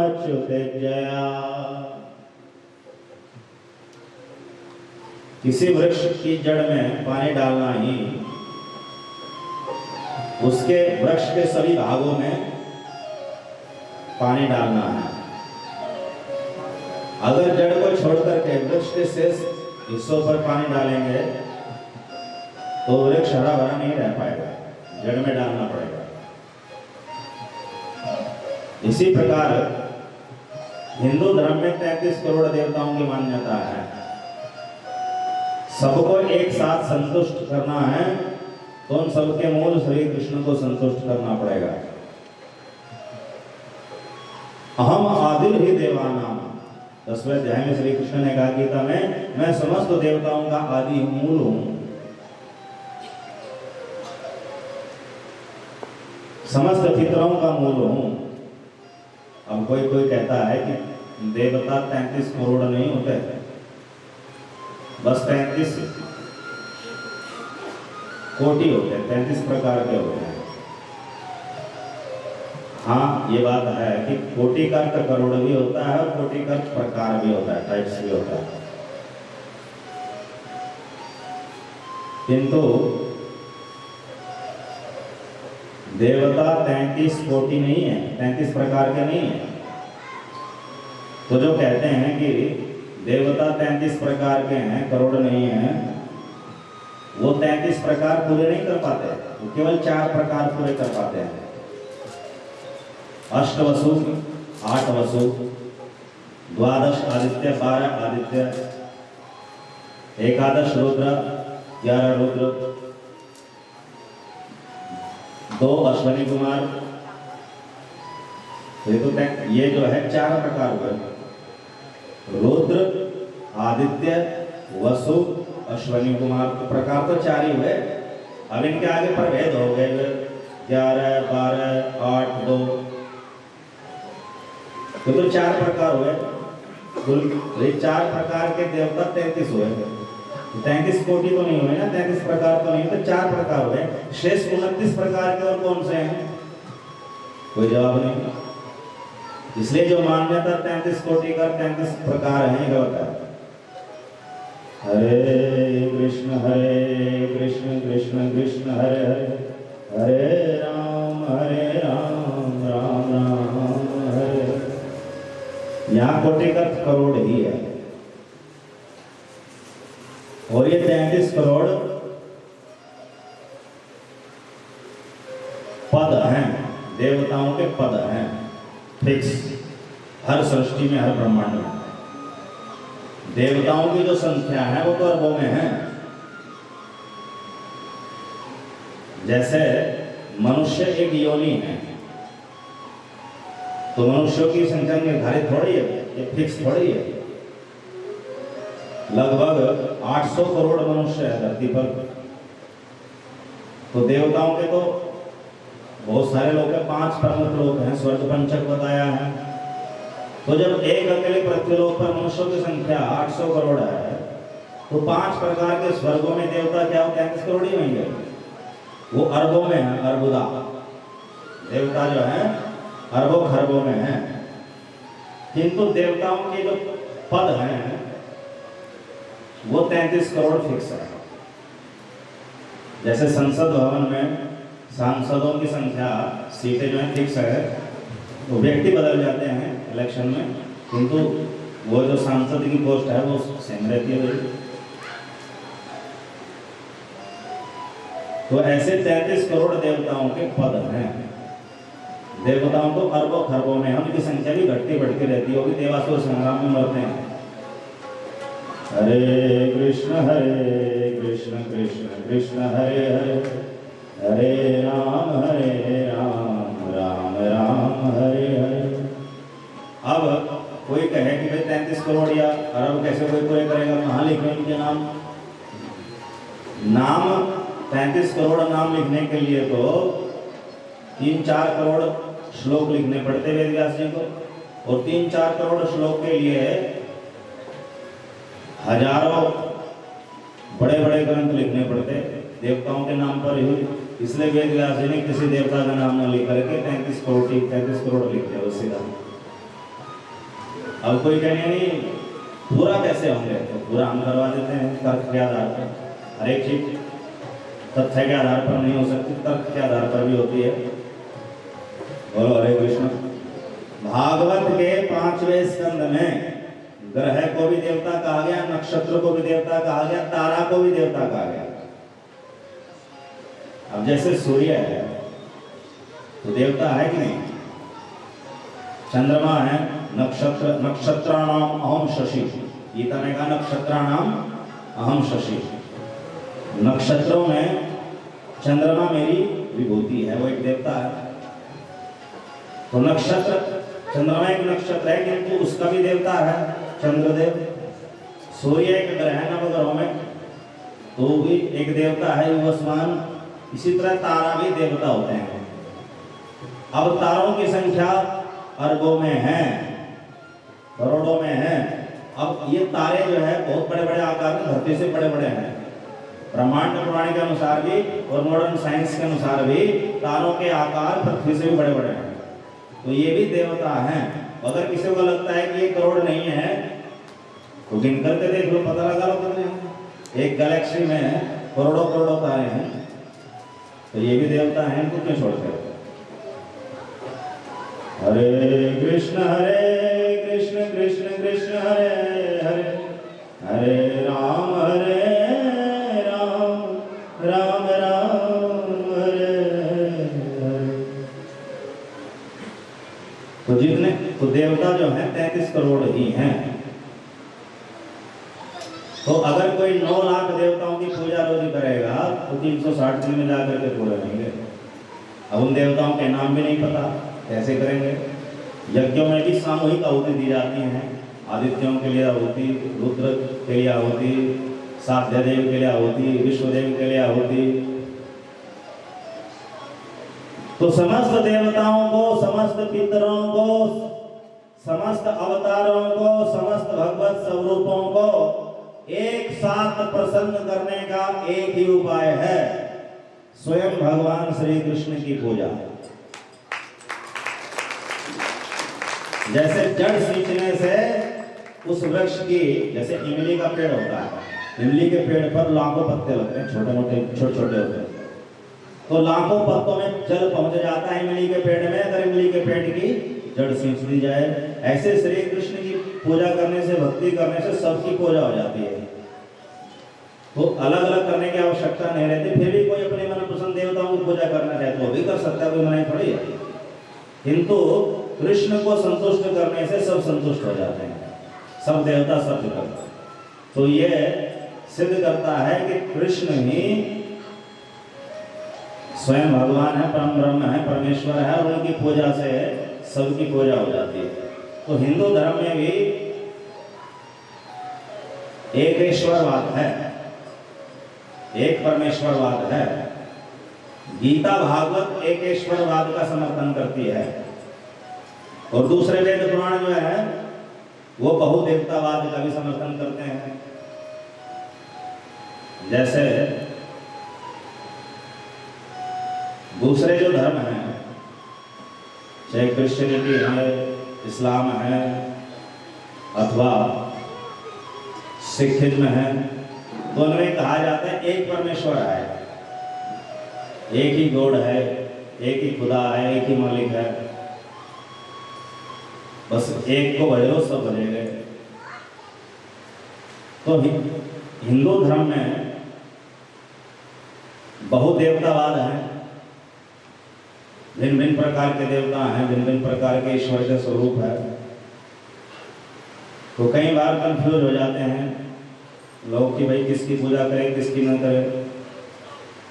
तो इस बहुदेवतावाद से कि झंझट से मुक्त होकर के हमको एक ईश्वरवाद की शरण में जाना चाहते हैं, तो एक ईश्वर की शरण में, एक परमेश्वर की शरण में जाने के लिए हिंदू धर्म छोड़ने की आवश्यकता नहीं है। गीता और भागवत दो ऐसे ग्रंथ हैं हिंदू धर्म में जो एक परमेश्वरवाद की स्थापना करते हैं। गीता के 18वें अध्याय के 66वें श्लोक में श्री कृष्ण ने कहा, सर्वधर्मान् परित्यज्य माम एकम शरणं व्रज अहम त्वाम सर्व पापेभ्यो मोक्षयिष्यामि मा शुचः। हे अर्जुन, अर्जुन के माध्यम से पूरी मानव जाति को कह रहे हैं, तुम समस्त प्रकार के धर्मों, समस्त प्रकार के उपासना की पद्धतियों, समस्त प्रकार के आराध्यों इष्टों आदि को छोड़कर एकमात्र मेरी शरण में आ जाओ। अहम त्वाम सर्व पापेभ्यो मोक्षयिष्यामि। अगर दूसरों को छोड़ने से तुम्हें कुछ पाप लगेगा तो मैं तुम्हें मुक्ति कर दूंगा उस पाप से। मां शुचः, शोक मत कर। तो गीता एक ईश्वर, एक परमेश्वर है इस सिद्धांत को मानती है। भागवत एक परमेश्वर के सिद्धांत को मानता है। तो एक परमेश्वर को भजना है तो हिंदू धर्म छोड़ने की आवश्यकता नहीं है। हिंदू धर्म में ही एक परमेश्वर है और उसका नाम कृष्ण है। हरे कृष्ण कृष्ण कृष्ण हरे हरे, हरे राम राम राम हरे हरे। अब कोई कहे श्री कृष्ण कैसे परमेश्वर है, उन्होंने तो ये किया वो किया वो किया, वो सब 5वें 6ठे 7वें दिन की कथा में सब क्लियर हो जाएगा। और आप लास्ट में कहोगे कि हाँ, जो सिद्धांत रूप में कहा गया है कि परमेश्वर है, वो बात बिल्कुल प्रैक्टिकली सच है।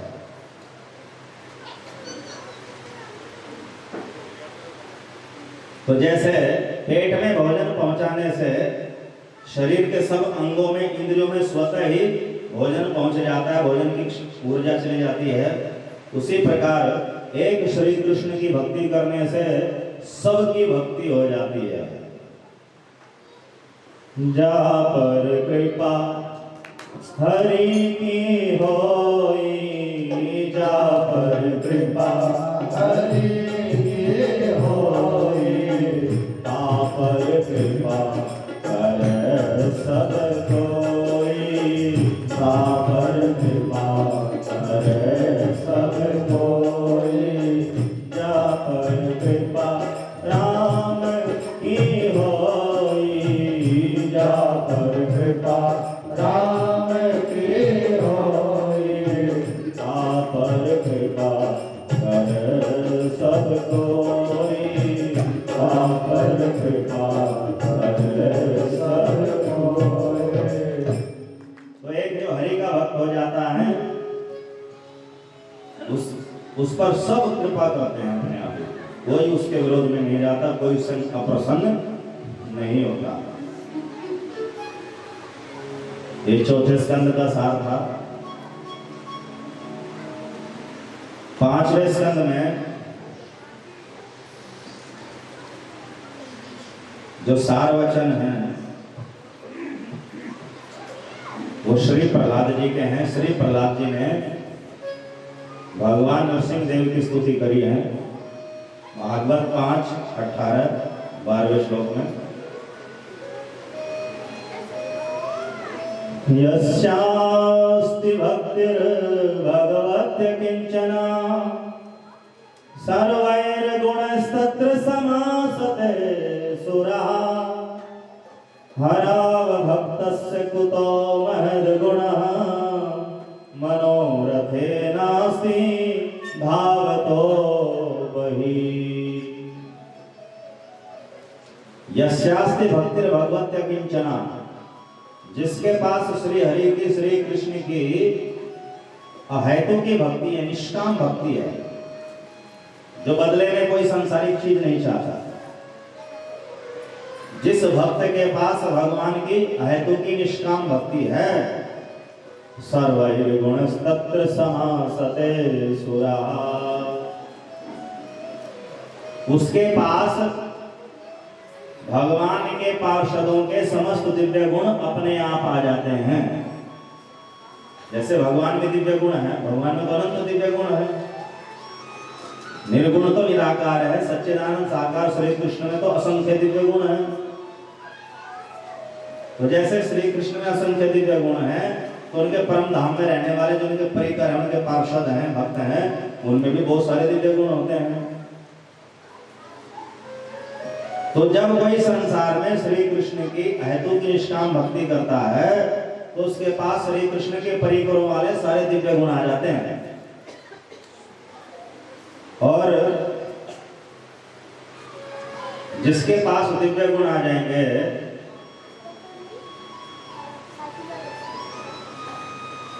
उसके पास से सारे अवगुण भाग जाएंगे। जैसे एक बाल्टी पानी है, मटमैले रंग की या काले रंग की कीचड़ वाला पानी भरा हुआ है एक बाल्टी में। अब उसके ऊपर साफ पानी की टोंटी चला दो, लगा के छोड़ दो कुछ देर, तो उसके ऊपर से साफ पानी गिरता रहेगा और जो भीतर गंदा पानी भरा हुआ बाहर निकल जाएगा। तो कुछ देर के बाद उसमें स्वच्छ पानी रह जाएगा और जो कीचड़ वाला पानी वो बाहर निकल जाएगा। इसी प्रकार मनुष्य के भीतर एक दुर्गुण हो या 1000 दुर्गुण अवगुण हो, यदि कोई श्री कृष्ण की निष्काम भक्ति करेगा तो उसके भीतर श्री कृष्ण के भक्तों के दिव्य गुण आने शुरू हो जाएंगे। और वो दिव्य गुण जब आएंगे तो सारे दुर्गुणों अवगुणों को बाहर फेंक देंगे। और वो व्यक्ति जो है, जो पहले दुर्गुणी था, अवगुणी था, दुराचारी था, वो सदाचारी बन जाएगा, वो सद्गुणी बन जाएगा। तो आमूल चूल परिवर्तन हो जाएगा। वो एक दुरात्मा व्यक्ति भी, व्यभिचारी, दुराचारी, अनाचारी व्यक्ति भी अगर श्री कृष्ण की निष्काम भक्ति करेगा, उसके अंदर दिव्य गुण जागृत हो जाएंगे और वो सारी बुराइयां छोड़ देगा, सारे पाप बुराइयां त्याग देगा। तो दुराचारी को सदाचारी में बदलने का सर्वश्रेष्ठ उपाय है श्री कृष्ण भक्ति, निष्काम भक्ति। तो कई बार समाज सुधार की बात की जाती है, तो समाज बिगड़ता क्यों है? इन अवगुणों के कारण। तो अगर अवगुण निकल जाए तो समाज तो स्वतः सुधर जाएगा। तो श्री कृष्ण भक्ति का प्रचार प्रसार ही समाज सुधार का सर्वश्रेष्ठ माध्यम है। हरे कृष्ण कृष्ण कृष्ण हरे हरे, हरे राम राम राम हरे हरे। और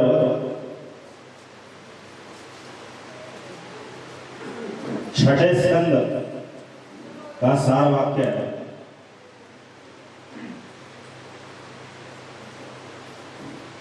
श्री यमराज जी यमदूतों से बताते हैं।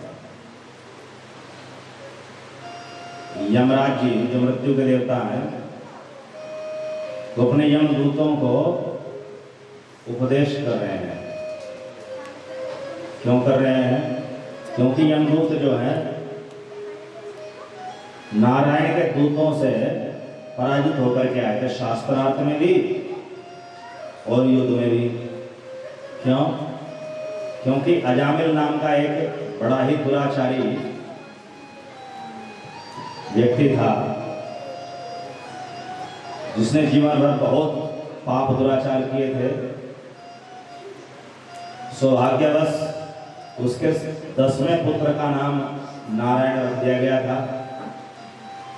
नारायण में उसकी बड़ी आसक्ति थी। तो जब यमदूत उसको लेने के लिए आए, उसकी आत्मा को शरीर से बाहर निकालने के लिए आए, तो उसने पुकारा तो अपने पुत्र नारायण को है, किंतु तत्काल वहां भगवान नारायण के दूत आ गए। तो नारायण के दूतों ने कहा, हे यमदूतों, आप इस अजामिल को नहीं ले जा सकते, तो बड़ा सदाचारी है, उन्होंने कहा ये सदाचारी कहें तो दुराचारी है। बोले दुराचारी था, अब ये सदाचारी हो गया है क्योंकि इसने मरते समय भगवान का पवित्र नाम पुकार लिया। तो भगवान का नाम अगर कोई अंत समय पुकार ले उसके सारे जन्म जन्मांतरों के पाप नष्ट हो जाते हैं। ये तो एक जन्म की बात हो रही है। तो यमदूतों ने कहा ये आपके स्वामी नारायण का नाम नहीं पुकारा, ये अपने पुत्र नारायण का नाम पुकारा। नारायण के दूतों ने कहा इसके पुत्र का नाम नारायण कब से हुआ? अभी 10 वर्ष पहले से। हमारे स्वामी का नाम नारायण तो सृष्टि के आरंभ से है, पर सृष्टि से पहले से भी है। तो नारायण नाम तो हमारे स्वामी का है, ठीक है, इसने अपने पुत्र का रख लिया तो मानो तो हमारे स्वामी का जाएगा। इसलिए नारायण नाम पुकारने से इसके सब पाप नष्ट हो गए हैं। अब ये नरक में जाने का अधिकारी नहीं है, यम यातना का अधिकारी नहीं है। तो जब यमदूत नहीं माने तो नारायण के दूतों ने यमदूतों को अपने अस्त्र शस्त्रों से भगा दिया। तो ये यमदूत यमराज के पास जाकर के बोले कि हे स्वामी, क्या इस संसार में आपसे बड़ा भी कोई है? तो यमराज जी ने कहा मेरे स्वामी जो नारायण है, श्री कृष्ण है, उनके मेरे जैसे तो करोड़ों करोड़ों सेवक हैं, मैं क्या हूं उनके सामने? क्यों, क्या बात हुई? पूरा वृत्तांत सुनाया। तुम बड़े सौभाग्यशाली थे जो बचकर आ गए। तो नारायण के दूत तो बहुत शक्तिशाली होते हैं। और आगे से याद रखना, किसी भी हरि भक्त पर, चाहे नारायण रूप का है, विष्णु रूप का है, कृष्ण रूप का है, राम रूप का है, अगर उसने अनजाने में भी भगवान हरि की भक्ति करी है, नाम लिया है, तो उसको भी यम यातना मत देना, उसको नरक में लेकर के मत जाना। क्योंकि नारायण के भक्तों का पाप पुण्य तो स्वयं नारायण देखते हैं, वो हमारे कार्य क्षेत्र में नहीं आता। अपने भक्तों के पाप का दंड देंगे तो स्वयं देंगे, भक्ति का फल देंगे तो स्वयं देंगे, तो हमारा अधिकार क्षेत्र नहीं है। इसलिए मेरे वचन स्मरण रखना।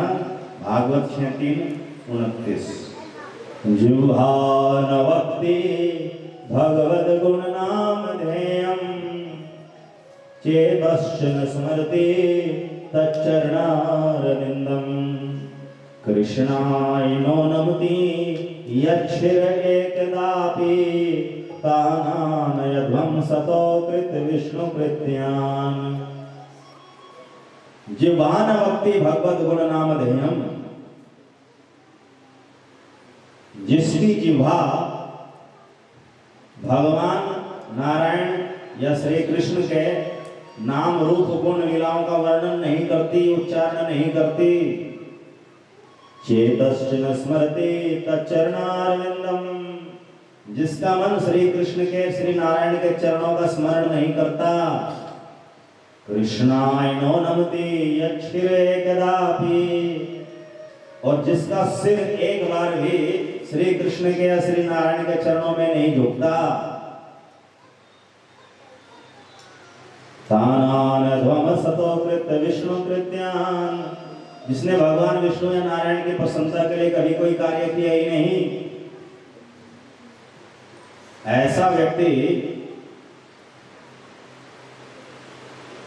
की जो आत्मा है, तान आनध्वम असत, ऐसे महापापी व्यक्ति की आत्मा ही तुम नरक में लेकर के आना, यम यात्रा में, यम यात्रा के लिए लेकर के आना।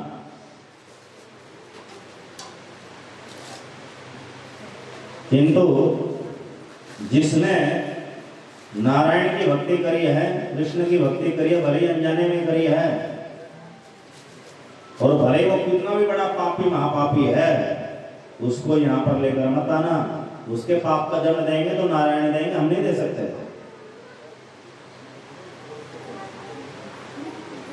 तो नरक में जाने का अधिकारी कौन है? जो भगवान की भक्ति नहीं करता। अब कोई कहे नरक स्वर्ग ये सब तो इन धरती पर है, अलग से थोड़ी है। तो धरती पर जब कोई बहुत दुखी होता है, हॉस्पिटल आदि में सर्जरी होती है, तो लोग कहते हैं नरक है। और कोई बहुत सुख ऐश्वर्य में है, ये स्वर्ग में है। यहाँ पर स्वर्ग और नरक नहीं है, स्वर्ग और नरक के सैंपल है, सैंपल। भागवत के 5वें स्कंद के अनुसार ब्रह्मांड में 14 ऐसे प्लैनेट्स हैं जिन पर जीवन है। वैज्ञानिक तो खोज रहे हैं अभी, उनको तो धरती के अलावा कहीं और जीवन मिला नहीं।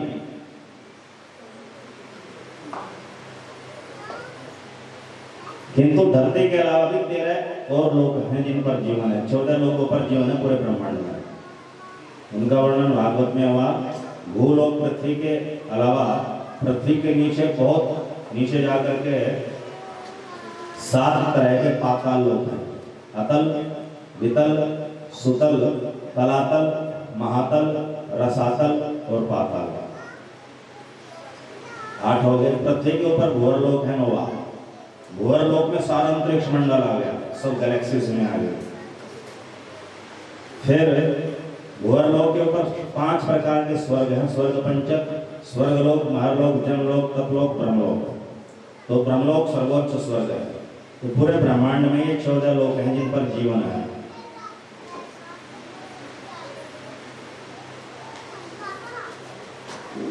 अब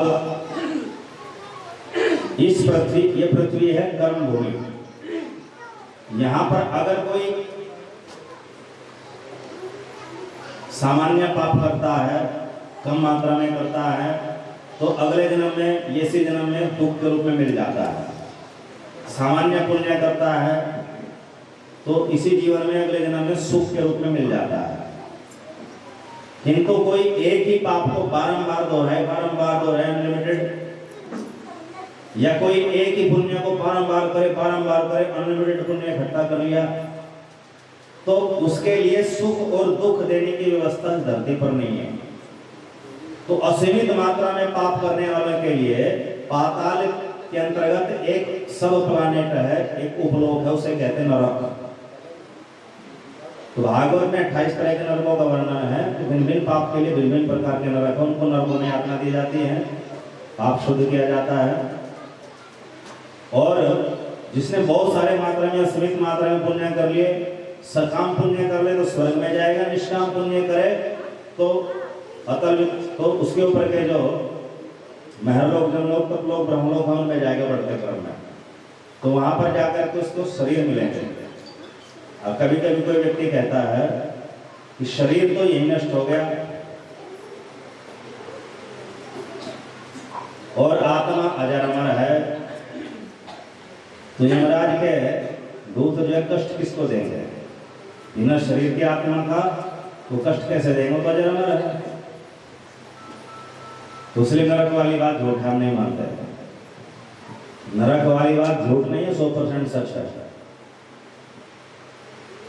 जो भागवत में लिखा है वो 100% सत्य है। तो भागवत में बताया गया है कि नरक में यातना देह होते हैं। क्या होते हैं? यातना देह, रेडीमेड बॉडी। एक बॉडी तो संसार में माँ के गर्भ से तैयार होती, काफी समय लगता है। तो नरक में रेडीमेड बॉडी होती है, उसको यातना देह बोलते हैं। तो यमराज के दूत जब यहाँ से आत्मा ले जाते हैं तो आत्मा के लिए नहीं जाती, सूक्ष्म शरीर भी होता है उसमें।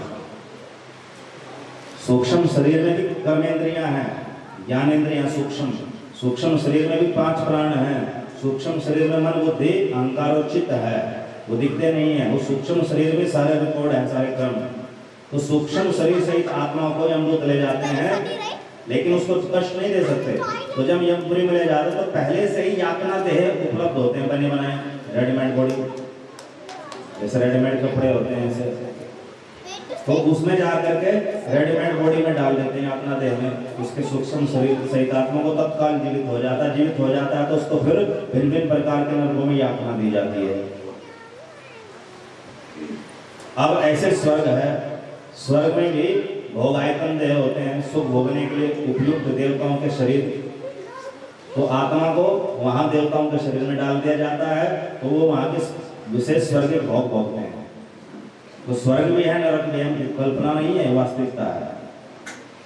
तो यमराज जी कह रहे हैं कि नरक में उसी को ले जाना जिसने कभी भगवान की भक्ति न की हो। उसने थोड़ी भी कर ली, वो नरक में नहीं जाएंगे।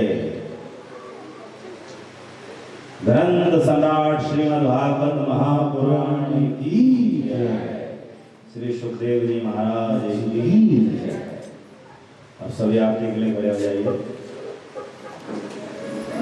यजमान परिवार और जिन आज भागवत भगवान का माल्यार्पण किया था, वो सब बारी बारी से मंच पर आकर के भागवत जी की आरती करेंगे और शेष सभी आरती के बाद धूप लेंगे। धूप लेना भी भागवत जी की कृपा लेना है।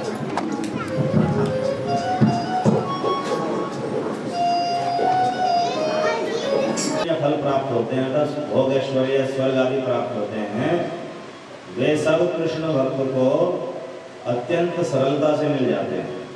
जो कृष्ण भक्ति के द्वारा पाना चाहे अत्यंत सरलता से मिल जाते हैं। इसलिए कर्म मार्ग को तो बहुत अधिक परिश्रम करना पड़ता है। कर्म मार्ग में अगर त्रुटि हो जाए, कर्म कांड में त्रुटि हो जाए, तो उस त्रुटि से साइड इफेक्ट भी होता है, प्रत्यवाय दोष लगता है, फल विपरीत भी हो सकता है, निष्फल भी हो सकता है। किंतु भक्ति में त्रुटि हो जाए तो कोई प्रत्यवाय दोष नहीं लगता, कोई विपरीत परिणाम नहीं मिलता, कोई साइड इफेक्ट नहीं होता। तो कर्म मार्गी बड़ी कठिनता से जिन स्वर्ग आदि की प्राप्ति किया करते हैं, कृष्ण भक्ति के द्वारा वही फल कोई अगर चाहे कि उसे भगवान की प्राप्ति नहीं करनी, बस स्वर्ग आदि की प्राप्ति करनी है, तो बहुत सरल है।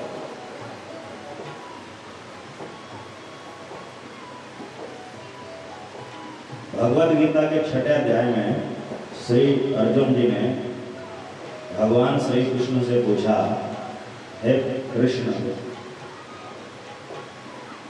कोई व्यक्ति पहले तो कृष्ण भक्ति मार्ग पर चल पड़ता है, किंतु कुछ समय पश्चात चलने के बाद वह कृष्ण भक्ति छोड़ देता है, या कृष्ण भक्ति मार्ग से नीचे गिर जाता है, अथवा मृत्यु को प्राप्त हो जाता है, तो उसकी क्या गति होगी? क्या उसकी कृष्ण भक्ति वो समाप्त हो जाएगी? जो पूरी नहीं करी, अधूरी बीच में छोड़ दी, तो अधूरी कृष्ण भक्ति से क्या उसको कोई फल प्राप्त नहीं होगा, कोई भी गति, कोई भी लक्ष्य प्राप्त नहीं होगा, अथवा जो कुछ प्राप्त होगा वह मुझे बताइए।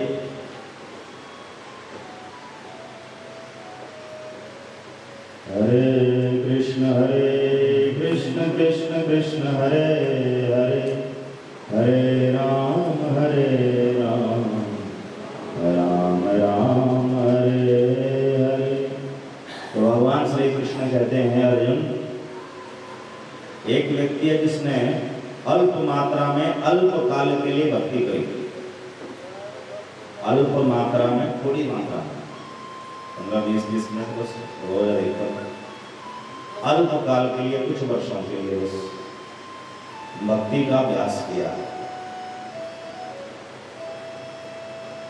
और भक्ति छोड़ दी, या भक्ति मार्ग से नीचे गिर गया, या उसका शरीर समाप्त हो गया, तो उसकी गति बताई पहले। प्राप्य पुण्य कृताम लोकानुषित्वा शाश्वती समा, शुचिनाम श्रीमताम गेहे योग भ्रष्टो विजायते।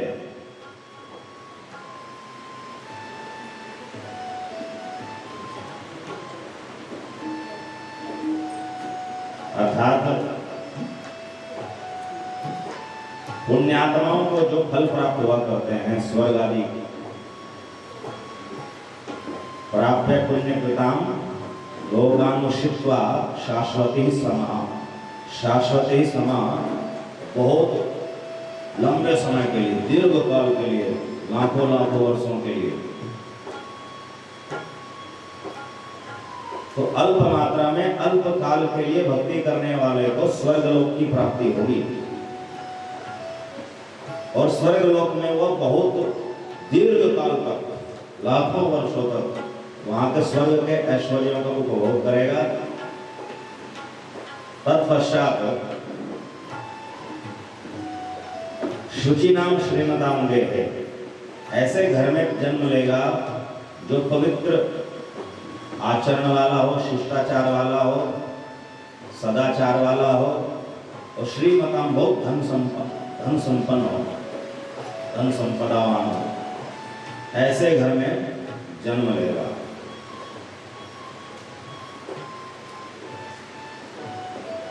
और जिस व्यक्ति ने अधिक मात्रा में, अधिक समय के लिए,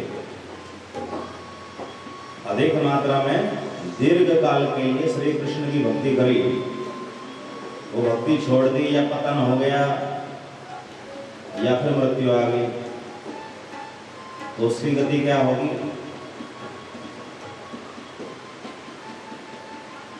उसके लिए भगवान ने कहा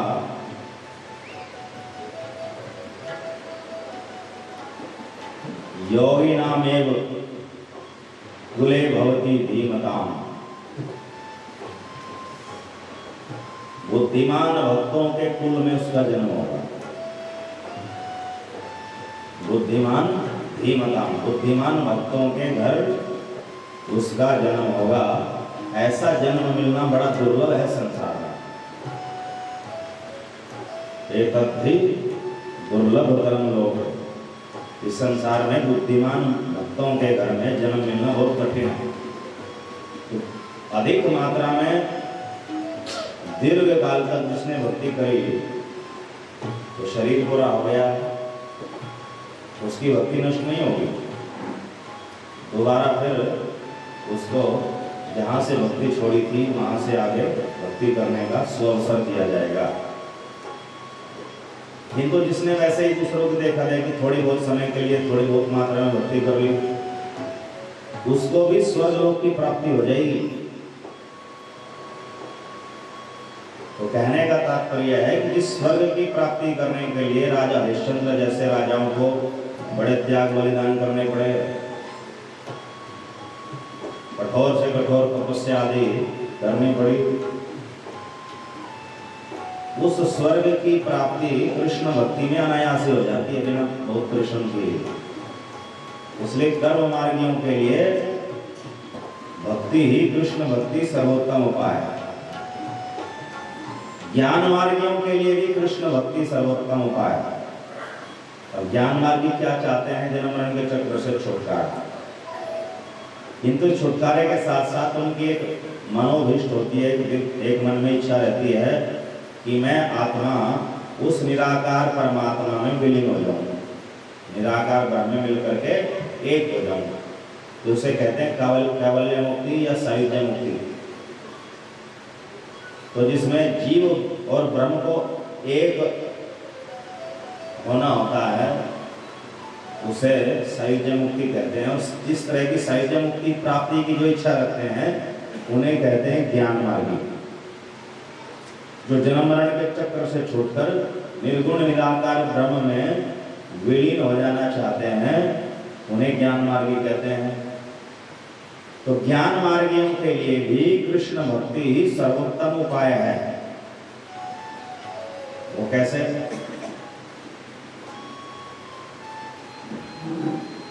भगवद गीता में 12वें अध्याय में 5वें श्लोक में भगवान श्री कृष्ण कहते हैं,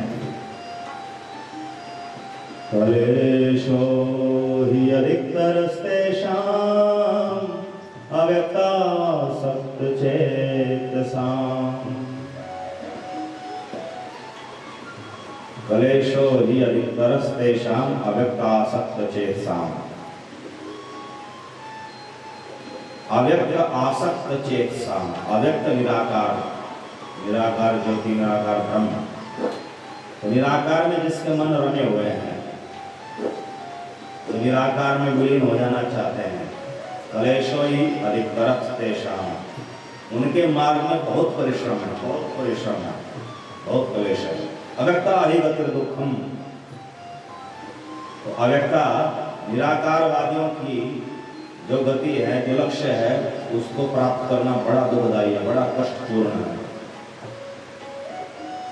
देहवद फिर वाक्य थे, क्योंकि निराकार के मार्ग पर शरीरधारियों को प्रगति करना सदा ही कठिन पड़ता है। तो मनुष्य शरीरधारी है, देहधारी है, साकार है, और निराकार के मार्ग पर प्रगति करना चाहता है, तो उसके लिए अत्यंत दुष्कर कार्य है, क्योंकि मन जो है कुछ न कुछ विषय चाहता है, उसको निर्विषय करना बहुत कठिन है। किसी प्रकार का कोई आकार, कोई रूप उसके मन में न आए, तो उसको कहते हैं निर्विषय होना। तो निर्विषय हुए बिना कोई निराकार के मार्ग पर चल ही नहीं सकता। तो अनेक जन्म जन्मांतर लग जाते हैं निराकार के मार्ग पर निर्विषय होने में, बहुत कठिन है। किंतु अगर यही निराकारवादी कृष्ण भक्ति को साथ में जोड़ ले, तो श्री कृष्ण के नाम, रूप, गुण, लीलाओं की सहायता ले, तो उनके लिए वो मोक्ष पाना बहुत सरल हो जाता है। तो ज्ञान मार्गी जो साहित्य मोक्ष चाहते हैं, उस साहित्य मोक्ष की प्राप्ति कृष्ण भक्ति के द्वारा अत्यंत सरल है। तो ज्ञानियों के लिए भी सर्वश्रेष्ठ उपाय कृष्ण भक्ति ही है। तीसरे ध्यान मार्गी या योग मार्गी, तो जो ध्यान मार्गी या योग मार्गी हैं, वे भी वही मुक्ति चाहते हैं जो ज्ञान मार्गी चाहते हैं। तो ज्ञान मार्गी चाहते हैं निराकार ब्रह्म में विलीन होना, और ध्यान मार्गी चाहते हैं भगवान के साकार रूप में विलीन होना। इतना अंतर है बस ज्ञानी और ध्यानियों में। तो ध्यान मार्गी को यम नियम का पालन करना, फिर आसन प्राणायाम के द्वारा मन को नियंत्रित करना, प्रत्याहार मन को निर्विषय करना, धारणा, फिर दिव्य साकार रूप की धारणा बनाना, ध्यान मन को एकाग्र करना साध्य पर, और अंततः समाधि में चले जाना। तो ये अत्यंत दुष्कर कार्य है। तो यही समाधि में जाना, विशेषकर निर्विकल्प समाधि में, निर्विकल्प समाधि में चले जाना ही कैवल्य है, ईश्वर साहित्य मुक्ति है। तो साहित्य मुक्ति को पाने में बड़ा परिश्रम लगता है योग मार्गियों का, अनेक जन्म जन्मांतर का कठोर परिश्रम करना पड़ता है। किंतु वही योग मार्गी जिस मुक्ति को अष्टांग योग के द्वारा पाना चाहते हैं, अगर वे साथ में भक्ति योग जोड़ ले, कृष्ण भक्ति जोड़ ले, भगवान के नाम रूप गुण लीलाओं को जोड़ ले, तो उन्हें वह ईश्वर साहित्य व परमात्मा साहित्य मुक्ति बड़ी सरलता से मिल जाती है, बहुत अधिक परिश्रम नहीं करना पड़ता। तो यद्यपि भगवान का नाम संकीर्तन, भगवान की भक्ति का मुख्य उद्देश्य तो भगवान की प्राप्ति कराना है, भगवान के लोक में ले जाकर भगवान की प्रेममयी सेवा की प्राप्ति कराना है, सेव्य सेवक भाव वाली मुक्ति प्राप्त कराना है। मुक्ति भी दो तरह की होती है, एक जीव ब्रह्मैक्य भाव वाली, दूसरी सेव्य सेवा भाव वाली, सेव्य सेवक भाव वाली। तो जिस मुक्ति में जीव निराकार ब्रह्म या साकार ब्रह्म में मिल जाना चाहता है, एक हो जाना चाहता है, तद्रूप हो जाना चाहता है, तादात्म्यता स्थापित करना चाहता है, उसे कहते हैं सायुज्य मुक्ति। इसके अलावा चार ऐसी मुक्ति होती है जिसमें जीव ब्रह्म में मिलना नहीं चाहता, अभी तो ब्रह्म की सेवा करना चाहता है। तो ब्रह्म की सेवा के लिए उसको ब्रह्म जैसा ही दिव्य शरीर भी प्राप्त होता है। तो ब्रह्म है भगवान, तो भगवान के लोक में, वैकुंठ में, गोलोक में, भगवान के साकेत में, तो उसे भगवान जैसे दिव्य शरीर प्राप्त हो जाता है, जो नश्वर नहीं है, अजर अमर शरीर है, दिव्य शरीर है। उस शरीर के द्वारा भगवान की प्रेममयी सेवा कर सकता है। तो ऐसी मुक्ति कहलाती है मुक्ति चतुष्टय, जो 4 प्रकार की होती है, सालोक्य, सार्ष्टी, सारूप्य, सामीप्य। तो भगवान के लोक में वास करना ये सालोक्य, और भगवान के लोक में वास करना, किंतु शरीर जो है सामान्य दूसरे जो भगवान के परिकर हैं पार्षद, उनसे भी सुंदर मिलना, भगवान जैसा सुंदर मिलना, ये सारूप्य। और भगवान जैसा सुंदर शरीर भी मिलना, और कोई विशेष अधिकार भी, विशेष अधिकार नहीं, सेवा भी मिलना, तो ये सार्ष्टी मुक्ति। और भगवान के निकट, भगवान का जो निजी सचिव बन करके, निजी सेवक बन करके रहना, वो सामीप्य मुक्ति। तो वैष्णव लोग जो हैं ये 4 प्रकार की मुक्ति पसंद करते हैं, और ज्ञानी ध्यानी लोग पहले प्रकार की जो साहित्य मुक्ति है उसे पसंद करते हैं। हरे कृष्ण कृष्ण कृष्ण हरे हरे, हरे राम राम राम हरे हरे। किंतु श्रीमद् भागवत का निर्णय है कि ये जो 4 प्रकार की मुक्ति है बाद वाली, इनसे भी ऊपर कृष्ण प्रेम है, प्रेम भक्ति है। तो प्रेम भक्ति मोक्ष से भी बढ़कर है। तो भक्ति तो उस प्रेम भक्ति की प्राप्ति के लिए है, भक्ति तो कृष्ण प्रेम की प्राप्ति के लिए है, मुक्ति आदि तो बहुत पीछे रह जाती है। तो इसलिए भक्ति मार्ग का उद्देश्य है कृष्ण प्रेम प्राप्ति करना। तो कृष्ण प्रेम प्राप्ति जो करना चाहते हैं भक्ति मार्ग वाले, उनके लिए भी नाम संकीर्तन सर्वश्रेष्ठ साधन है। और जो ज्ञान ध्यान मार्ग वाले मुक्ति चाहते हैं, उनके लिए भी नाम संकीर्तन सर्वश्रेष्ठ साधन है। और जो कर्म मार्ग वाले स्वर्ग आदि ऐश्वर्य चाहते हैं, उनके लिए भी नाम संकीर्तन ही सर्वश्रेष्ठ साधन है। तो इस प्रकार श्री सुखदेव जी ने व्यास आसन पर बैठते ही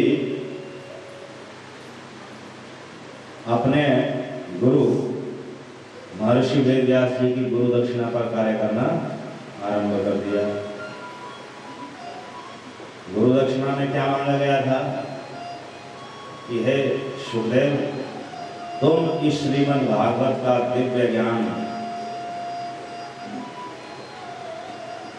ऐसी सभा में प्रस्तुत करना जहां पर कर्म मार्गीय, ज्ञान मार्गीय, ध्यान मार्गीय और भक्ति मार्गीय 4 प्रकार के ऋषि विद्यमान हो। तो श्री सुखदेव जी ने बैठते ही ये कह दिया कि 4 प्रकार के मार्ग वालों के लिए सर्वश्रेष्ठ है हरे नामानुकीर्तनम। शुद्ध भक्तों के मार्गदर्शन में श्री हरि के दिव्य नामों का संकीर्तन। अब यहाँ श्लोक कहता हरे नामानुकीर्तन, भागवत 2:1-11, हरे नामानुकीर्तन। हरे से तात्पर्य है भगवान का ऐसा नाम कीर्तन जिसका आरंभ भी हरे से हो और समापन भी हरे से हो। तो ऐसा नाम कीर्तन, ऐसा नाम कलि संतरणोपनिषद में प्राप्त होता है। 108 उपनिषदों में से एक है कलि संतरणोपनिषद। कलयुग में इस भव सागर से पार कराने वाली उपनिषद। उसमें ब्रह्मा जी का नारद जी का संवाद है। तो ब्रह्मा जी श्री नारद जी को कहते हैं हरे कृष्ण कृष्ण कृष्ण हरे हरे, हरे राम राम इति षोडशकं नाम्नां कलिकल्मषनाशनं नाकः परतरोपाय सर्ववेदेषु दृश्यते। इति षोडशकं नाम्नां, ये जो 16 नाम हैं, हरे कृष्ण कृष्ण कृष्ण हरे हरे, हरे राम राम राम हरे हरे। इति षोडशकं नाम्नां, ये जो 16 नाम है, 16 नामों का समूह है। कलि कल्मष नाशनम, यह है कलयुग के समस्त दोषों को दूर कर सकता है। तो कलयुग के जो 5 प्रमुख दोष कल की कथा में बताए थे, प्रायेण अल्पायुषा सभ्य कलावस्मिन् योगे जन मंदा सुमंद मतिया मंद भाग्या हयुक्त दुरता। कलयुग का पहला लक्षण है, पहला दोष है अल्पायुषा। आयु भले ही किसी की 100 वर्ष की हो, 80 वर्ष की हो, 75 वर्ष की हो, निर्धारित आयु, किंतु कलयुग जिसके जीवन में प्रवेश कर जाएगा वह कभी भी मर सकता है। 20, 30, 50 का कभी भी मर सकता है, अल्पायु हो जाता है। कलयुग का पहला लक्षण। कलयुग को विशेषाधिकार है कि समय से पहले भी वो किसी को मार सकता है, मरवा सकता है, कोई भी बहाना बना के। तो अल्पायु होना ये कलयुग का पहला लक्षण है। मंदाहा दूसरा लक्षण है, धार्मिक व आध्यात्मिक कार्यों के प्रति आलसी बना देता है। सांसारिक कार्यों में तो बड़े उद्यमी होंगे, परिश्रमशील होंगे कलयुग के लोग, किंतु जिसके जीवन में कलयुग आ जाए वो धार्मिक आध्यात्मिक कार्यों में आलसी हो जाएंगे। तीसरा लक्षण सुमंद मत, यह सांसारिक कामों में तो बड़ी तीव्र बुद्धि वाले होंगे कलयुग के लोग, किंतु धार्मिक और आध्यात्मिक विषयों में बुद्धि काम ही नहीं करेगी, समझने का प्रयास नहीं कर पाएंगे। तो आध्यात्मिक दृष्टि से, धार्मिक दृष्टि से बुद्धि कुंठित हो जाएगी। चौथा मंदभाग्य, जिन जिन साधनों के द्वारा भगवान की भक्ति प्राप्त होती है वो सब साधन प्राप्त न होने से कलयुग के लोग भाग्यहीन हो जाएंगे। अर्थात सत्संग, हरि कथा, साधु संग आदि जो भगवत प्राप्ति के साधन है, भक्ति के साधन है, ऐसे साधन या तो मिलेंगे नहीं लोगों को, मिलेंगे भी तो उसमें विश्वास नहीं रहेगा, अविश्वास हो जाएगा। तो इसलिए कलयुग के लोग, जिनके जीवन में कलयुग का वास होगा, तो भाग्यहीन हो जाएंगे। भाग्यवान होने का अर्थ है संत समागम हरि कथा, संत समागम हरि कथा, तुलसी दुर्लभ दो, संत समागम हरि कथा, तुलसी दुर्लभ दो,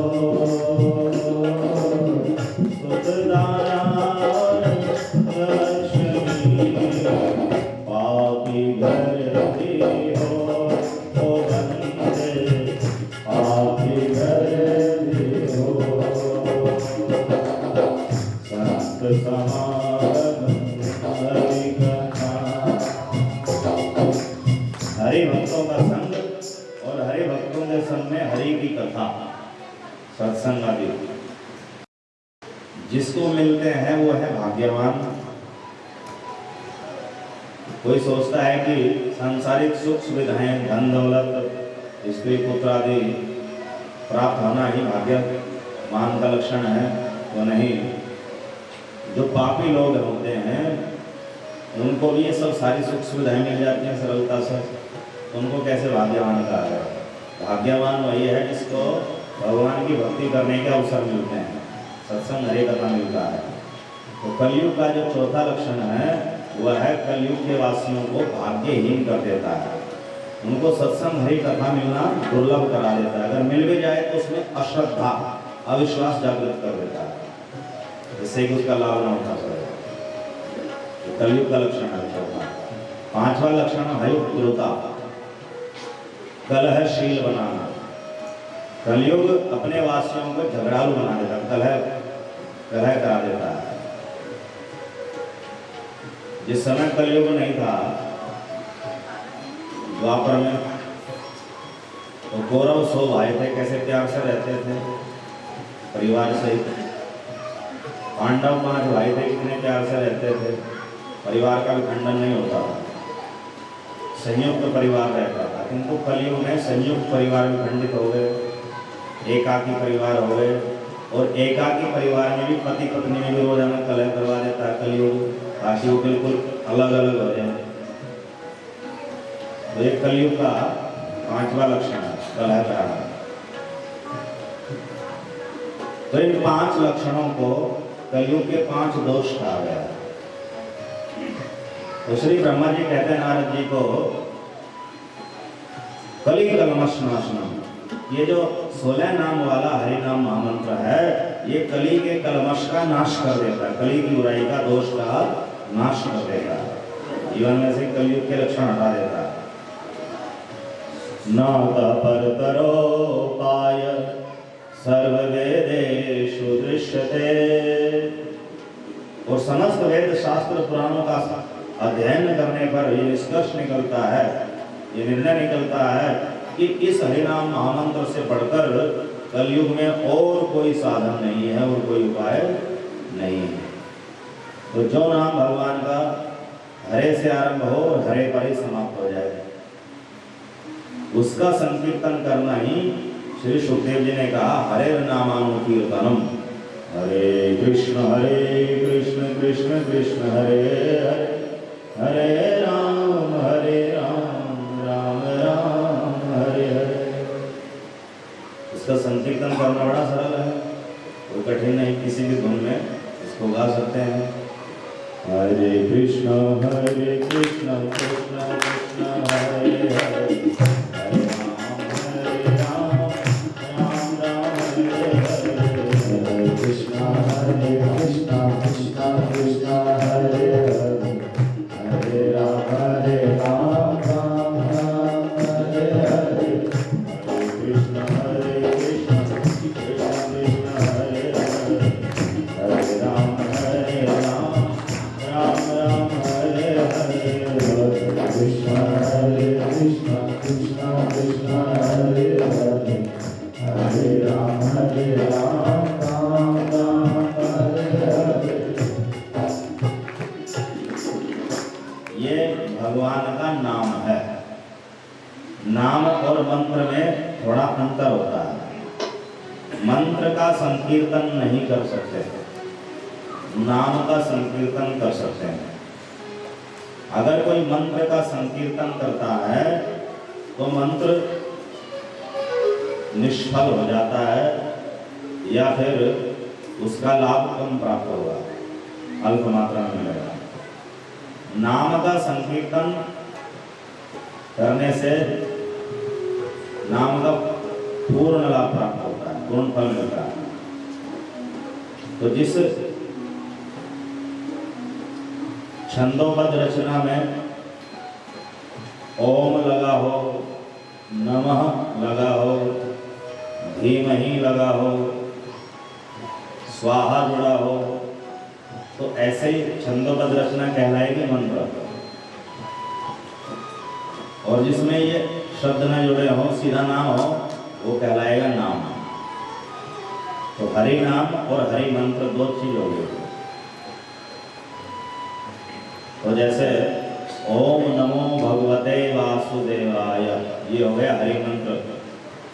तो इसका मन में जप करना चाहिए, एकांत में जप करना चाहिए। इसका कीर्तन नहीं कर सकते, करेंगे तो फल क्षीण हो जाएगा या निष्फल हो जाएगा।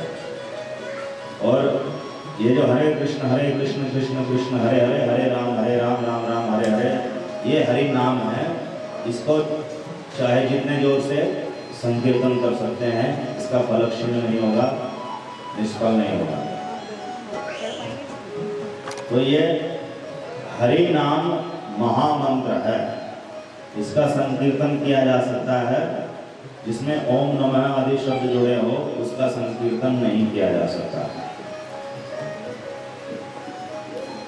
हरे कृष्णा कृष्ण कृष्ण हरे हरे, हरे राम राम राम हरे हरे। हरे कृष्णा कृष्ण कृष्ण हरे हरे, हरे राम राम राम हरे हरे। हरे कृष्णा कृष्ण कृष्ण हरे हरे, हरे राम राम राम हरे हरे। हरे कृष्णा कृष्ण कृष्ण हरे हरे, हरे राम राम हरे हरे। हरे कृष्णा कृष्ण कृष्ण